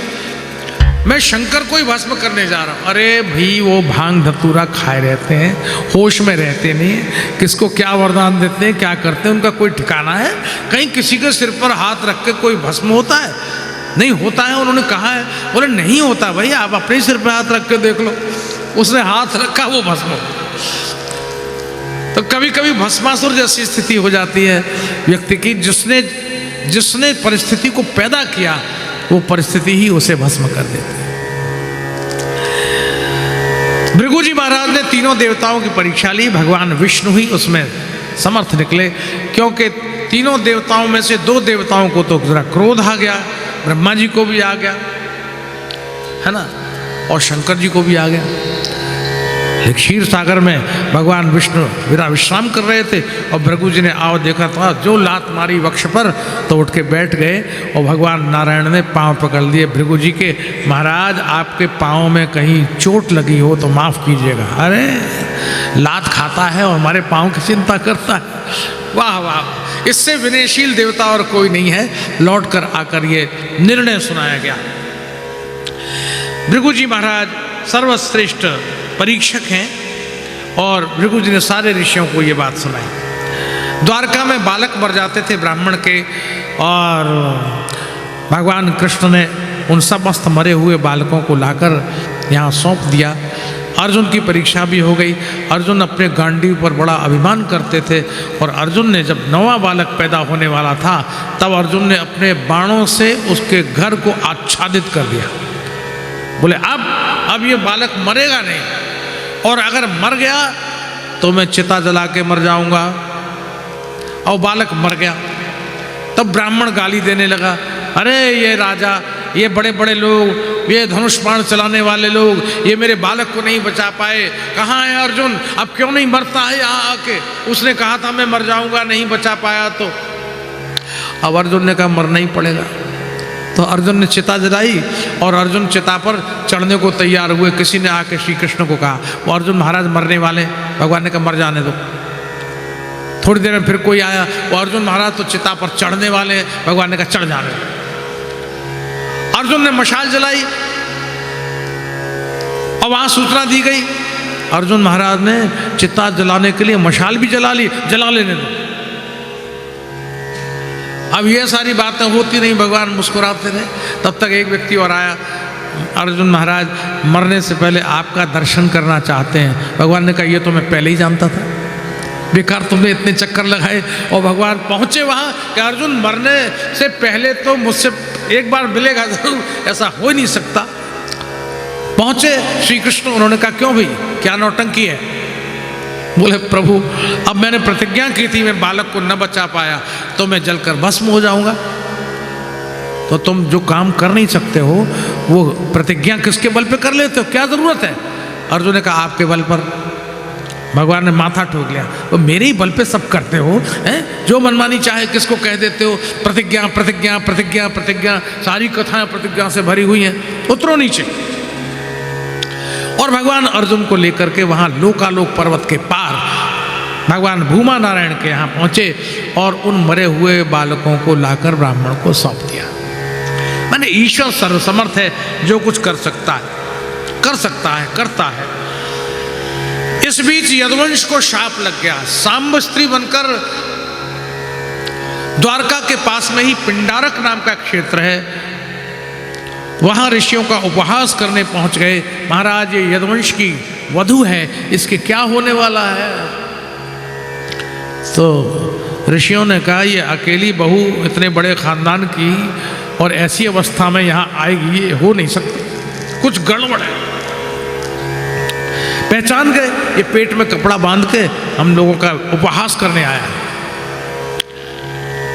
ठीक है, इसके पेट से क्या होगा? इसके पेट से एक मूसल पैदा होगा जो सारे यदुवंश को विनाश कर देगा। अब तो सब भागे और शाम को भी धक्का देते हुए जल्दी महाराज उग्रसेन के पास ले गए। ये बड़ा अपराध हो गया ऋषियों का, आप कुछ क्या करें? बोले कुछ नहीं भैया, ये जो होना होगा वो तो होगा। फिर जब पेट से कपड़ा खोला गया तो एक बड़ा सा मूसल निकल के गिर गया। बोले भैया ऐसे कूट पीट के छान के और समुद्र में बहा दो। तो उसका चूरा करके समुद्र में बहा दिया। एक टुकड़ा ना खुटा पिटा कुछ नहीं, वो भी फेंक दिया समुद्र में। एक मछली निकल गई, उस मछली को एक बहेलिया ने पकड़ लिया, जाल में फंसा लिया और उसके पेट से वो टुकड़ा निकला तो उसने उसका बाण बना लिया। और जो चूरा समुद्र में बह गया था, उस चूरे से एरक नाम की घास समुद्र किनारे उगाई। और तब यदुवंश के जितने वीर महावीर धीर रणधीर जितने थे सब वही घास उखाड़ उखाड़ के एक दूसरे को मारने लगे। सुरा पान करके मदमत्त होकर के एक दूसरे को मौत के घाट उतारने लगे। ये दुनिया का पहला आश्चर्य था कि लोग घास के मारने से मर गए। तो जब मौत आती है तो कोई घास से भी मर जाता है और नहीं आती है तो तोप से भी नहीं मरता।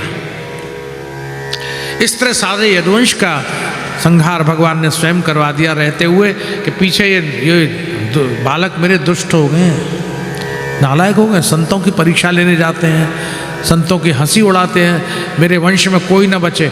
भगवान ने पूरी तरह से ये सोच करके यदुवंश का अपनी आंखों के सामने संहार करवा दिया। और तब उस बहेलिए का बाण भगवान के श्री नख में, श्री चरणों में जाके लगा।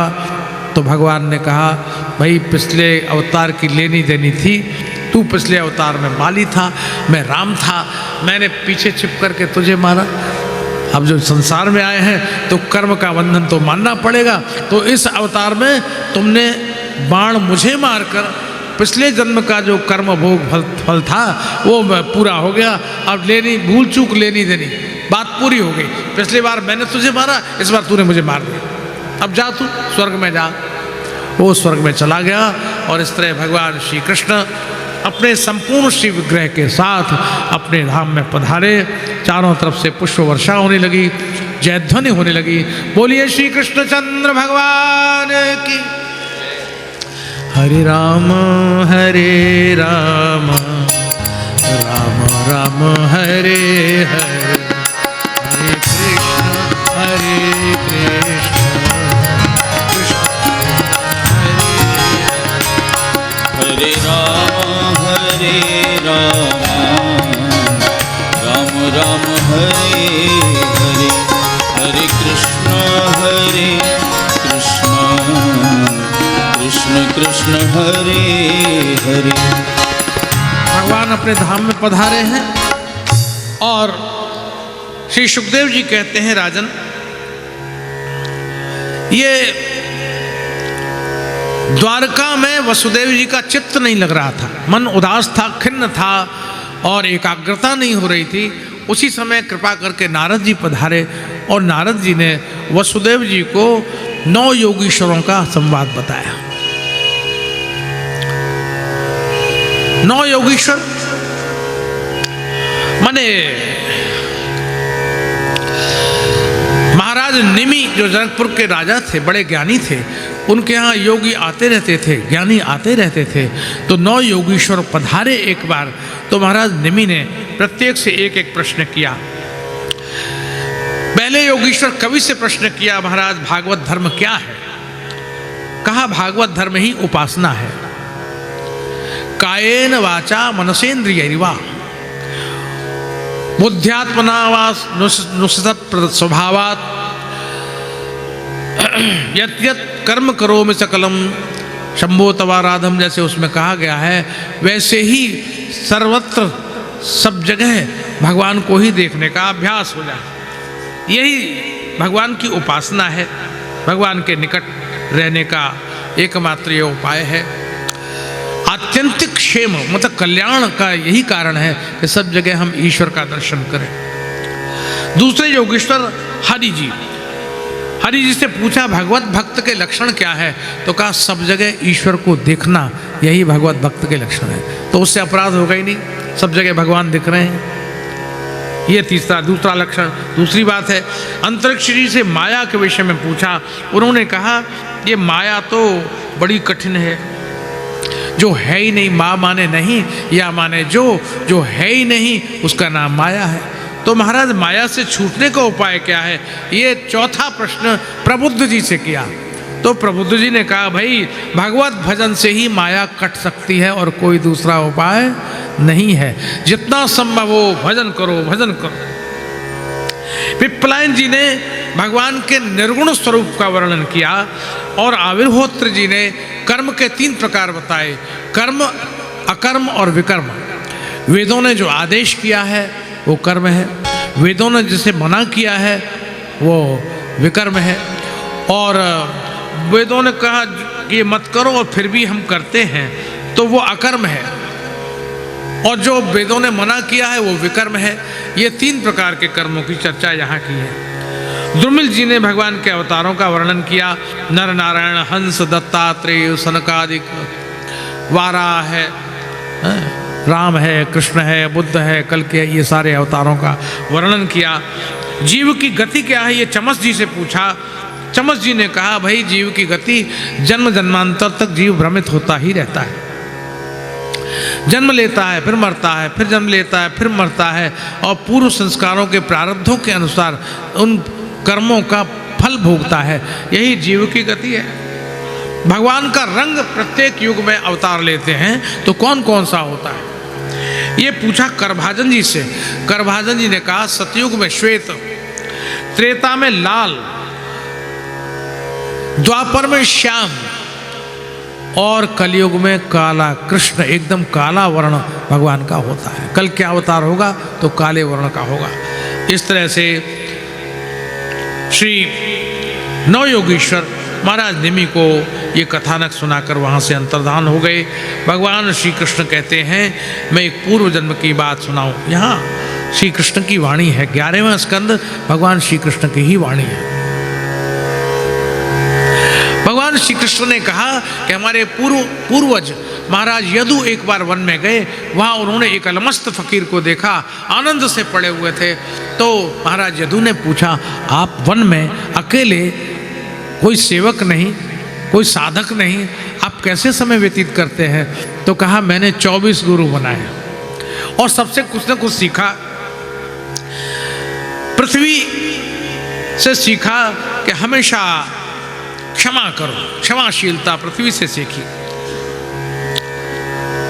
वायु से सीखा असंगत्व, जहाँ से गुजरता है वायु अगर सुगंध होती है तो सुगंध ले चलता है, दुर्गंध होती है तो दुर्गंध ले चलता है। आगे जाकर न वहाँ सुगंध रहती है न दुर्गंध रहती है, फिर वो झोंकाते हो जाता है। मैंने ये सीखा।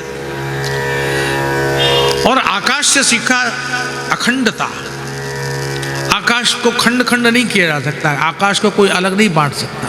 वैसे अखंड वृत्ति में साधक को रहना चाहिए। जल से सीखा स्वच्छता, अग्नि से तप, चंद्रमा से आत्मा की एक रूपता, सूर्य से अपरिग्रह, सूर्य जल लेता है पृथ्वी से, फिर बादल बना के बरसा देता है, अपने पास नहीं रखता।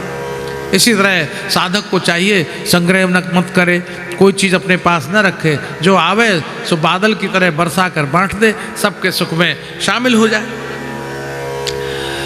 कबूतर से असंगता, पूरा खानदान फंस गया, जाल फैलाया बहेलिये ने, एक के बाद एक फंसते चले गए। इसी तरह जब संसार की माया जाल है, आते जाओ और फंसते जाओ, आते जाओ फंसते जाओ, ऐसे फंस जाओ कि निकलने का बहुत ही कठिन रास्ता है, निकलना मुश्किल है। अजगर से प्रारब्ध पर निर्वाह, समुद्र से मर्यादा गंभीरता, पतंगे से अनासक्ति, भौरे से माधुकरी वृत्ति, हाथी से आसक्तिहीनता, मधुसंग्रही से असंचय, हरिण से लौकिक संगीत न सुने। भाई कह तो मैं देता हूँ, कोई मानते ही नहीं है। वो फिल्मी गानों के धुन पे भजन गाते ही हैं। हाँ, अब वो गाते तो भजन है, लेकिन ध्यान में आता है मार दिया जाए कि छोड़ दिया जाए, बोल तेरे साथ क्या सलूक किया जाए। अब गाना तो वही ध्यान में आ रहा है क्योंकि धुन वही है। भजन बना लिए, देवी पर बना लिए, हनुमान जी पे बना लिए, राम जी पे बना लिए, श्याम बाबा पे बना लिए, भजन बड़े बड़े अच्छे हैं, गुरु जी पे बना लिए, लेकिन है वो फिल्मी गानों की धुन। तो आदमी फिल्मी गाना पहले सुना हुआ है तो फिल्मी गानों का ही ध्यान जाता है और भजन पे ध्यान नहीं जाता। तो यहाँ यही बात कही गई, लौकिक संगीत न सुने, सांसारिक संगीत न सुने, ये वरना बंधन होगा। ये सीखा मैंने हरिण से। हरिण फंस जाता है बेचारा, बंधन में होता है। मछली से स्वाधीनता सीखी।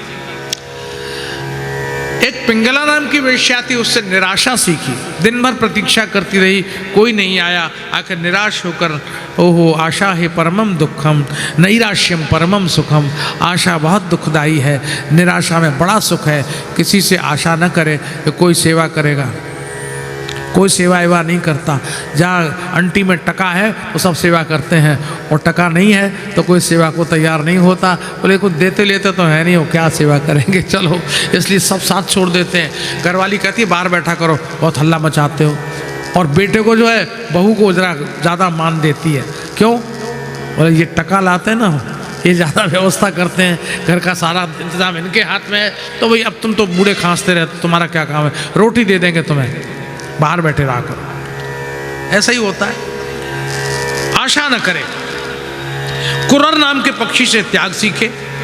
एक कन्या थी जो धान कूटती थी, चूड़ियाँ बहुत थी, आवाज़ आती थी। धीरे धीरे चूड़ी उतारी तो एक चूड़ी रह गई, तो आवाज़ आनी बंद हो गई। तो साधक को चाहिए कि मंडली न बनाए, टोली में न चले, एक एकांत में रहे। साधन एकांत से ही होता है। भोजन और भजन ये दोनों एकांत के विषय हैं। ये सबके साथ हो नहीं सकते, कोई ना कोई टकराएगा, स्वार्थ, तो झगड़ा पैदा हो जाएगा और फिर त्रिशूल और डंडे झंडे सब उठ जाएंगे, लड़ाई के लिए तैयारी। बाण बनाने वाले से लक्ष्य का संधान सीखा। लक्ष्य का ध्यान रखो, प्रभु से मिलना है बस। भगवत भजन न छूटे। सांप से सीखा, स्थायी आवास न बनाए। सांप हमेशा चूहे के बिल में घुस जाता है, उसी को घर बना लेता है और चूहे को खा लेता है। तो भाई संसार में आओ, संसार की वस्तुओं का भगवान को भोग लगाए, जो कुछ पाओ पाओ। स्थायी ये साधक के लिए, गृहस्थों के लिए नहीं है। गृहस्थ को हमारे पूज्य पिताजी कहा करते थे, जो कल की न सोचे, जो कल की न सोचे और जो कल की सोचे, ये दो तरह के लोग हैं। तो जो कल की सोचे वो साधु कैसा, जिसने आज दिया है वो शाम को देगा, सुबह देगा, वो कल भी देगा। वो जो कल की न सोचे, कल की सोचे वो साधु कैसा, और जो कल की न सोचे वो गृहस्थ कैसा, क्योंकि उसे सब निर्वाह करना है। शादी विवाह, लेन देन, ये वो सब कुछ करना पड़ता है गृहस्थ को। तो ये गृहस्थ के लिए उपदेश नहीं है कि अभी आप बाबा जी बनकर कमंडल लेकर नैमिषारण्य से खिसक जाओ। वो घर वाले कहेंगे आए नहीं, गए तो नैमिषारण्य थे, अभी तक लौट के नहीं आए हैं, कहाँ है पीयूष जी, पकड़ो इनकी गर्दन और रिपोर्ट लिखाओ। हमारे माई बाप वहाँ गए थे और उन्होंने क्या कर दिया उनको। भैया घर जाना, सब लोग बीच में से सटक मत लेना, घर ही जाना। फिर उस घर से जाना हो तो चले जाना, कोई बात नहीं, लेकिन मेरे सिर पे चढ़ के मत जाना, नहीं तो लोग गड़बड़ करेंगे। हाँ। मकड़ी से सीखा, माया का विस्तार न करे। भृंगी नाम के कीड़े से सीखा तद्रूपता। जैसे भृंगी दूसरे कीड़े के चारों ओर घूमता रहता है और उस कीड़े को भी अपने जैसा बना लेता है, वैसी तद्रूप संतों के रूप का हो जाए, है? और सबसे बड़ा गुरु कौन है? तो कहा सबसे बड़ा गुरु ये शरीर है, नाशवान है। ये शिक्षा देता है, सावधान, जिस शरीर को हम इतना प्रेम करते हैं वो शरीर भी हमारा नहीं है, साथ छोड़ देता है, एक दिन समाप्त हो जाता है। इस तरह से भगवान दत्तात्रेय ने उपदेश किया। और भगवान दत्तात्रेय कहते हैं कि साधना में कहीं कोई दोष न हो, इसका ये ध्यान करना चाहिए। श्री कृष्ण कहते हैं कि लौकिक और पारलौकिक भोग आसार है, ये भी आसार है और स्वर्ग भी आसार है। वहाँ के भोग खत्म हो जाएंगे, फिर धरती पर फेंक देंगे। दो तरह के जीव संसार में हैं, एक बद्ध है, एक मुक्त है। तो मुक्त कौन है? विद्यामयो यह सतु नित्य मुक्त है। जो ज्ञानवान है वो नित्य मुक्त है, जो अज्ञानी है वो बंधन में है। बंधन अज्ञानी का होता है, ज्ञानी का बंधन नहीं होता। ज्ञानी तो नित्य मुक्त है, इसलिए वो विद्यामयो यह सतु नित्य मुक्ता। सत्संग की महिमा अपार है। और भगवान कहते हैं कि जीव के दुख का कारण अहंकार है। योग, ध्यान, सिद्धि, वर्णाश्रम धर्म, भक्ति, ज्ञान, 12 प्रकार के यम, 12 प्रकार के नियम, हाँ? और 24 तत्वों से जगत का निर्माण हुआ है। 25वां पुरुष है, 26वां ईश्वर है, 25वां 26वां भी एक तत्व है।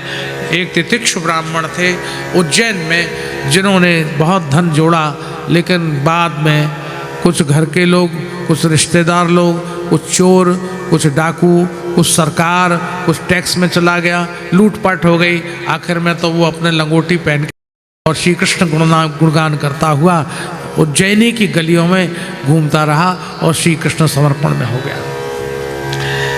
इस तरह भगवान श्री कृष्ण ने यहाँ उपदेश किया है। भागवत महापुराण की महिमा का इसी तरह से बखान करते हुए श्री सुखदेव जी ने कहा, राजन तुम तो राजन मनुष्येति, तुम मरोगे, ये पशु बुद्धि में माम जही। तुम मरोगे, ये पशु बुद्धि है, क्योंकि तुम पैदा ही नहीं हुए थे। तुम हो, तुम शरीर नहीं हो, तुम आत्मा हो, इसलिए तुम मरोगे, ये पशु बुद्धि है। सुखदेव जी ने अंतिम उपदेश महाराज परीक्षित को किया है और आदेश देकर, उपदेश देकर सुखदेव जी का गमन हुआ है। बोलिए श्री सुखदेव जी महाराज की। महाराज परीक्षित ने गंगा के तट पर ध्यान लगाया, अपनी समस्त इंद्रियों को समेटकर मन में लगाया और बुद्धि के द्वारा मन भगवान में लगा दिया। नश्वर देह का त्याग करके श्री महाराज परीक्षित भगवान के धाम में पधारे। बोलिए श्री परीक्षित जी महाराज की। इस तरह से भागवत महापुराण के इन पावन प्रसंगों का वर्णन श्री सुखदेव जी महाराज कर रहे थे।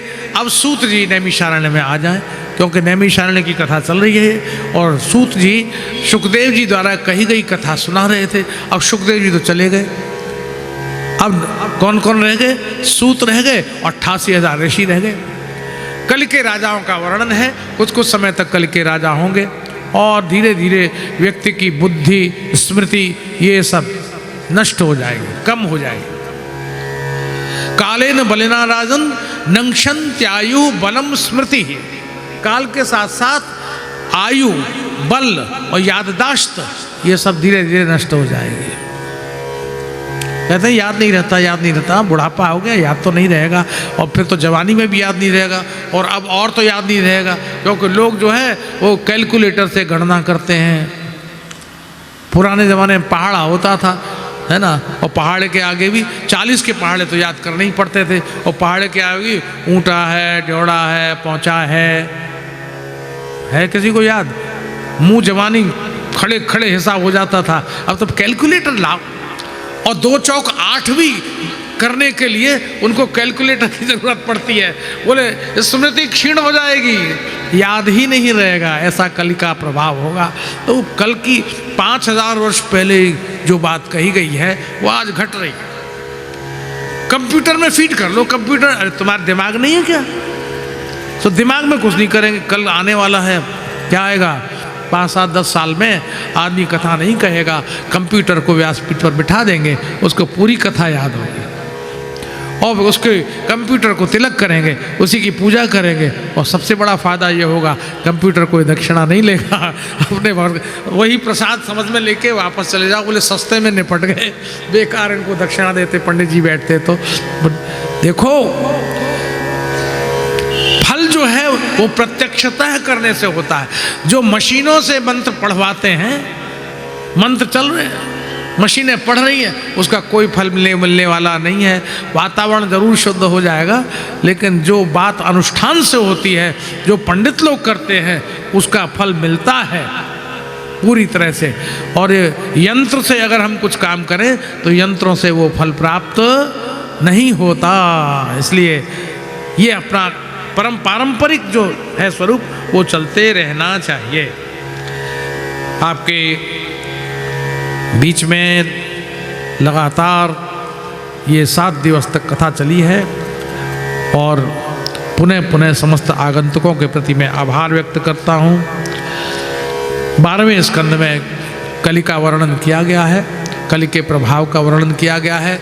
मृकंड ऋषि के पुत्र मार्कंडेय को भगवान की माया का दर्शन हुआ है और भगवान का दर्शन हुआ है। बालम मुकुंदम मनसा स्मरामि, भगवान बाल मुकुंद उस प्रलय के दृश्य में एक वट वृक्ष के पत्ते पर अपने चरणों का अंगुष्ठ मुख में दिए हुए पान कर रहे थे और तब प्रार्थना की गई, इकरारविंदेन पदारविंदम मुखारविंदे विनिवेशयन्तम् वटस्य पत्रस्य पुटे शयानं बालं मुकुन्दं मनसा स्मरामि। भगवान बाल मुकुंद का हम मन से स्मरण करें और उन्हें प्रणाम करें। इस तरह का प्रलय का दृश्य का वर्णन यहाँ पर किया गया।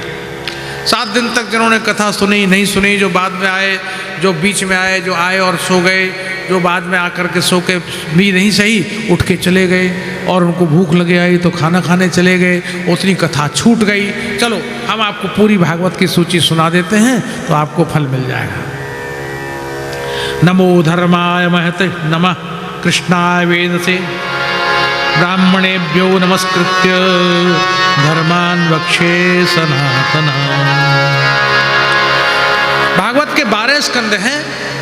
प्रथम स्कंद में भक्ति योग, वैराग्य, नारद चरित्र, परीक्षित, शाप और सुखदेव का आगमन, ये पहले स्कंद की कथा है। योग द्वारा शरीर के त्याग की विधि और ब्रह्मा नारद संवाद, भगवान के अवतार, प्राकृतिक सृष्टि, चतुश्लोकी भागवत, महापुराण के लक्षण, ये दूसरे स्कंद में वर्णन आया। तीसरे स्कंद में उद्धव विदुर संवाद, विदुर मैत्रेय मिलन, ब्रह्मांड उत्पत्ति, वाराह अवतार, हिरण्याक्ष का चरित्र, मनु शत्रुपा वर्णन और कर्दम देवहूति दोनों का विवाह, साथ ही साथ भगवान कपिल ने जो अपनी माता को उपदेश दिया उसका वर्णन करने में आया। चौथे स्कंद में मरीचि आदि 9 प्रजापतियों की उत्पत्ति, दक्ष यज्ञ, सती, ध्रुव, पृथु, प्राचीन बर्हे का चरित्र वर्णन करने में आया। 5वें स्कंद में प्रियव्रत, नाभि, ऋषभ, भरत, पाताल नरकादिक वर्णन, अजामिलोपाख्यान जिसने नारायण नाम लेकर के अपने आप को मुक्त कर लिया। 6ठे स्कंद में प्रचेता, दक्ष, वृत्रासुर, दधीचि आदि की कथा का वर्णन है। 7वें स्कंद में प्रधानतः भगवान नृसिंह के अवतार की चर्चा है और भक्त प्रहलाद ने किस तरह भगवान नृसिंह की करुणा प्राप्त की उसकी चर्चा है। 8वें स्कंद में मनवंतर, गजेंद्र मोक्ष, समुद्र मंथन, कूर्म, मत्स्य, मोहिनी आदि अवतारों का वर्णन है। अमृत उत्पत्ति है और वामन अवतार, देवासुर संग्राम, यहाँ तक की कथा का वर्णन 8वें स्कंद में किया गया। 9वें स्कंद में वैवस्वत मनु सूर्यवंश की कथा चर्चा है, जिसमें अद्भुत अद्भुत कथाओं का वर्णन है। चाहते थे बेटा, हो गई थी कन्या, फिर उसे बेटा बनाया, फिर वो बेटा भी नहीं रहा तो फिर उसे 1 महीने पुरुष और 1 महीने स्त्री रहता था। इस तरह की कथा 9वें स्कंद के प्रारंभ में आई है और बहुत महत्वपूर्ण चरित्रों का वर्णन 9वें स्कंद में किया गया है, जिसमें सूर्यवंश, सुद्युम्न, शर्याति, खट्वांग, मानधाता, सौहरी, सगर, ककुत्स्थ, अज, महाराज दशरथ, राम, परशुराम, चंद्रवंश, पुरुरवा, ययाति, नहुष और दुष्यंत और राजा भरत की चर्चा, जिनके नाम से इस देश का नाम भारतवर्ष पड़ा। शंतनु, भीष्म आदि इसी क्रम में चंद्रवंशी महाराज यदु की चर्चा 9वें स्कंद में आई।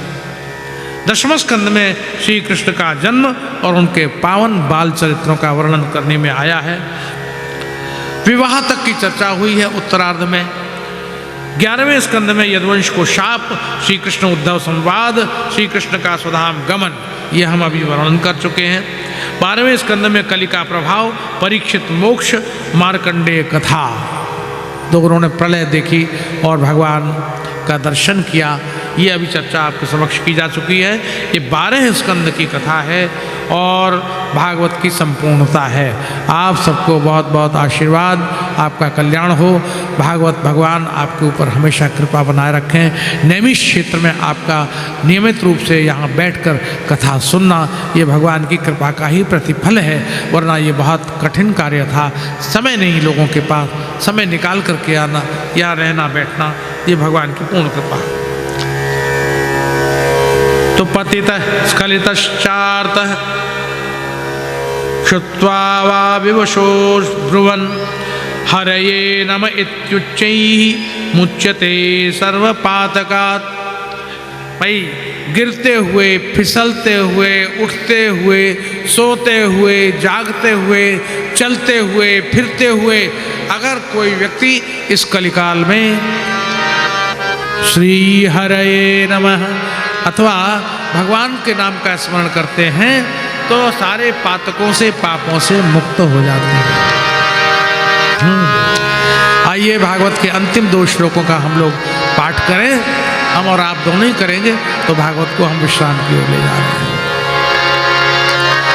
भवे भवे यथा भक्ति, भवे भवे यथा भक्तिः पादयोस्तव जायते, पादयोस्तव जायते तथा कुरुष्व देवेश, तथा कुरुष्व देवेश। नाथस्त्वं नो यतः प्रभो, नाथस्त्वं नो यतः प्रभो। नाम संकीर्तनं यस्य, नाम संकीर्तनं यस्य सर्वपाप प्रणाशनं, सर्वपाप प्रणाशनं। प्रणामो दुःख शमनः, प्रणामो दुःख शमनः। तं नमामि हरिं परम्, तं नमामि हरिं परम्, तं नमामि हरिं परम्, तं नमामि हरिं परम्, तं नमामि हरिं परम्। तं नमामि हरिं परम्। गोविंद गोपाल आओ, गोविंद गोपाल आओ, गोविंद गोपाल आओ, गोविंद गोपाल आओ। प्रभु आकर के दर्श दिखाओ, प्रभु आकर के दर्श दिखाओ, प्रभु आकर के दर्श दिखाओ, प्रभु आकर के दर्श दिखाओ। गोविंद गोपाल गाओ, गोविंद गोपाल आओ, गोविंद हरे गोपाल हरे, गोविंद हरे गोपाल हरे। जय जय प्रभु दीन दयाल हरे, जय जय प्रभु दीन दयाल हरे। गोविंद हरे गोपाल हरे, गोविंद हरे गोपाल हरे। जय जय प्रभु दीन दयाल हरे, जय जय प्रभु दीन दयाल हरे। गोविंद गोपाल आओ, गोविंद गोपाल आओ,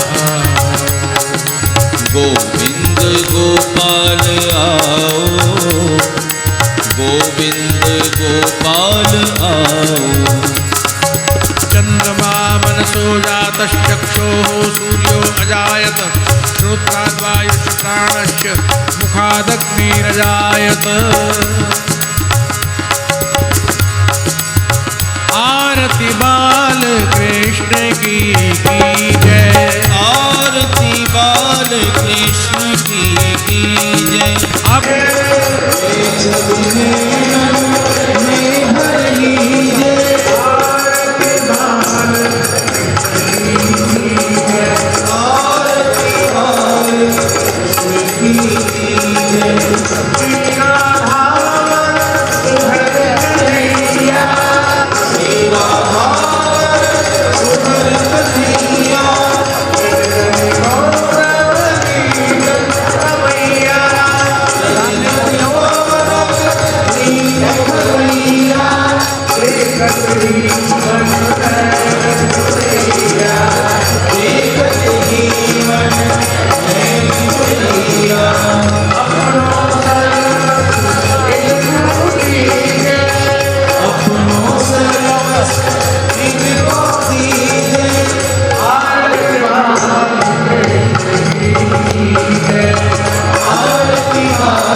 जय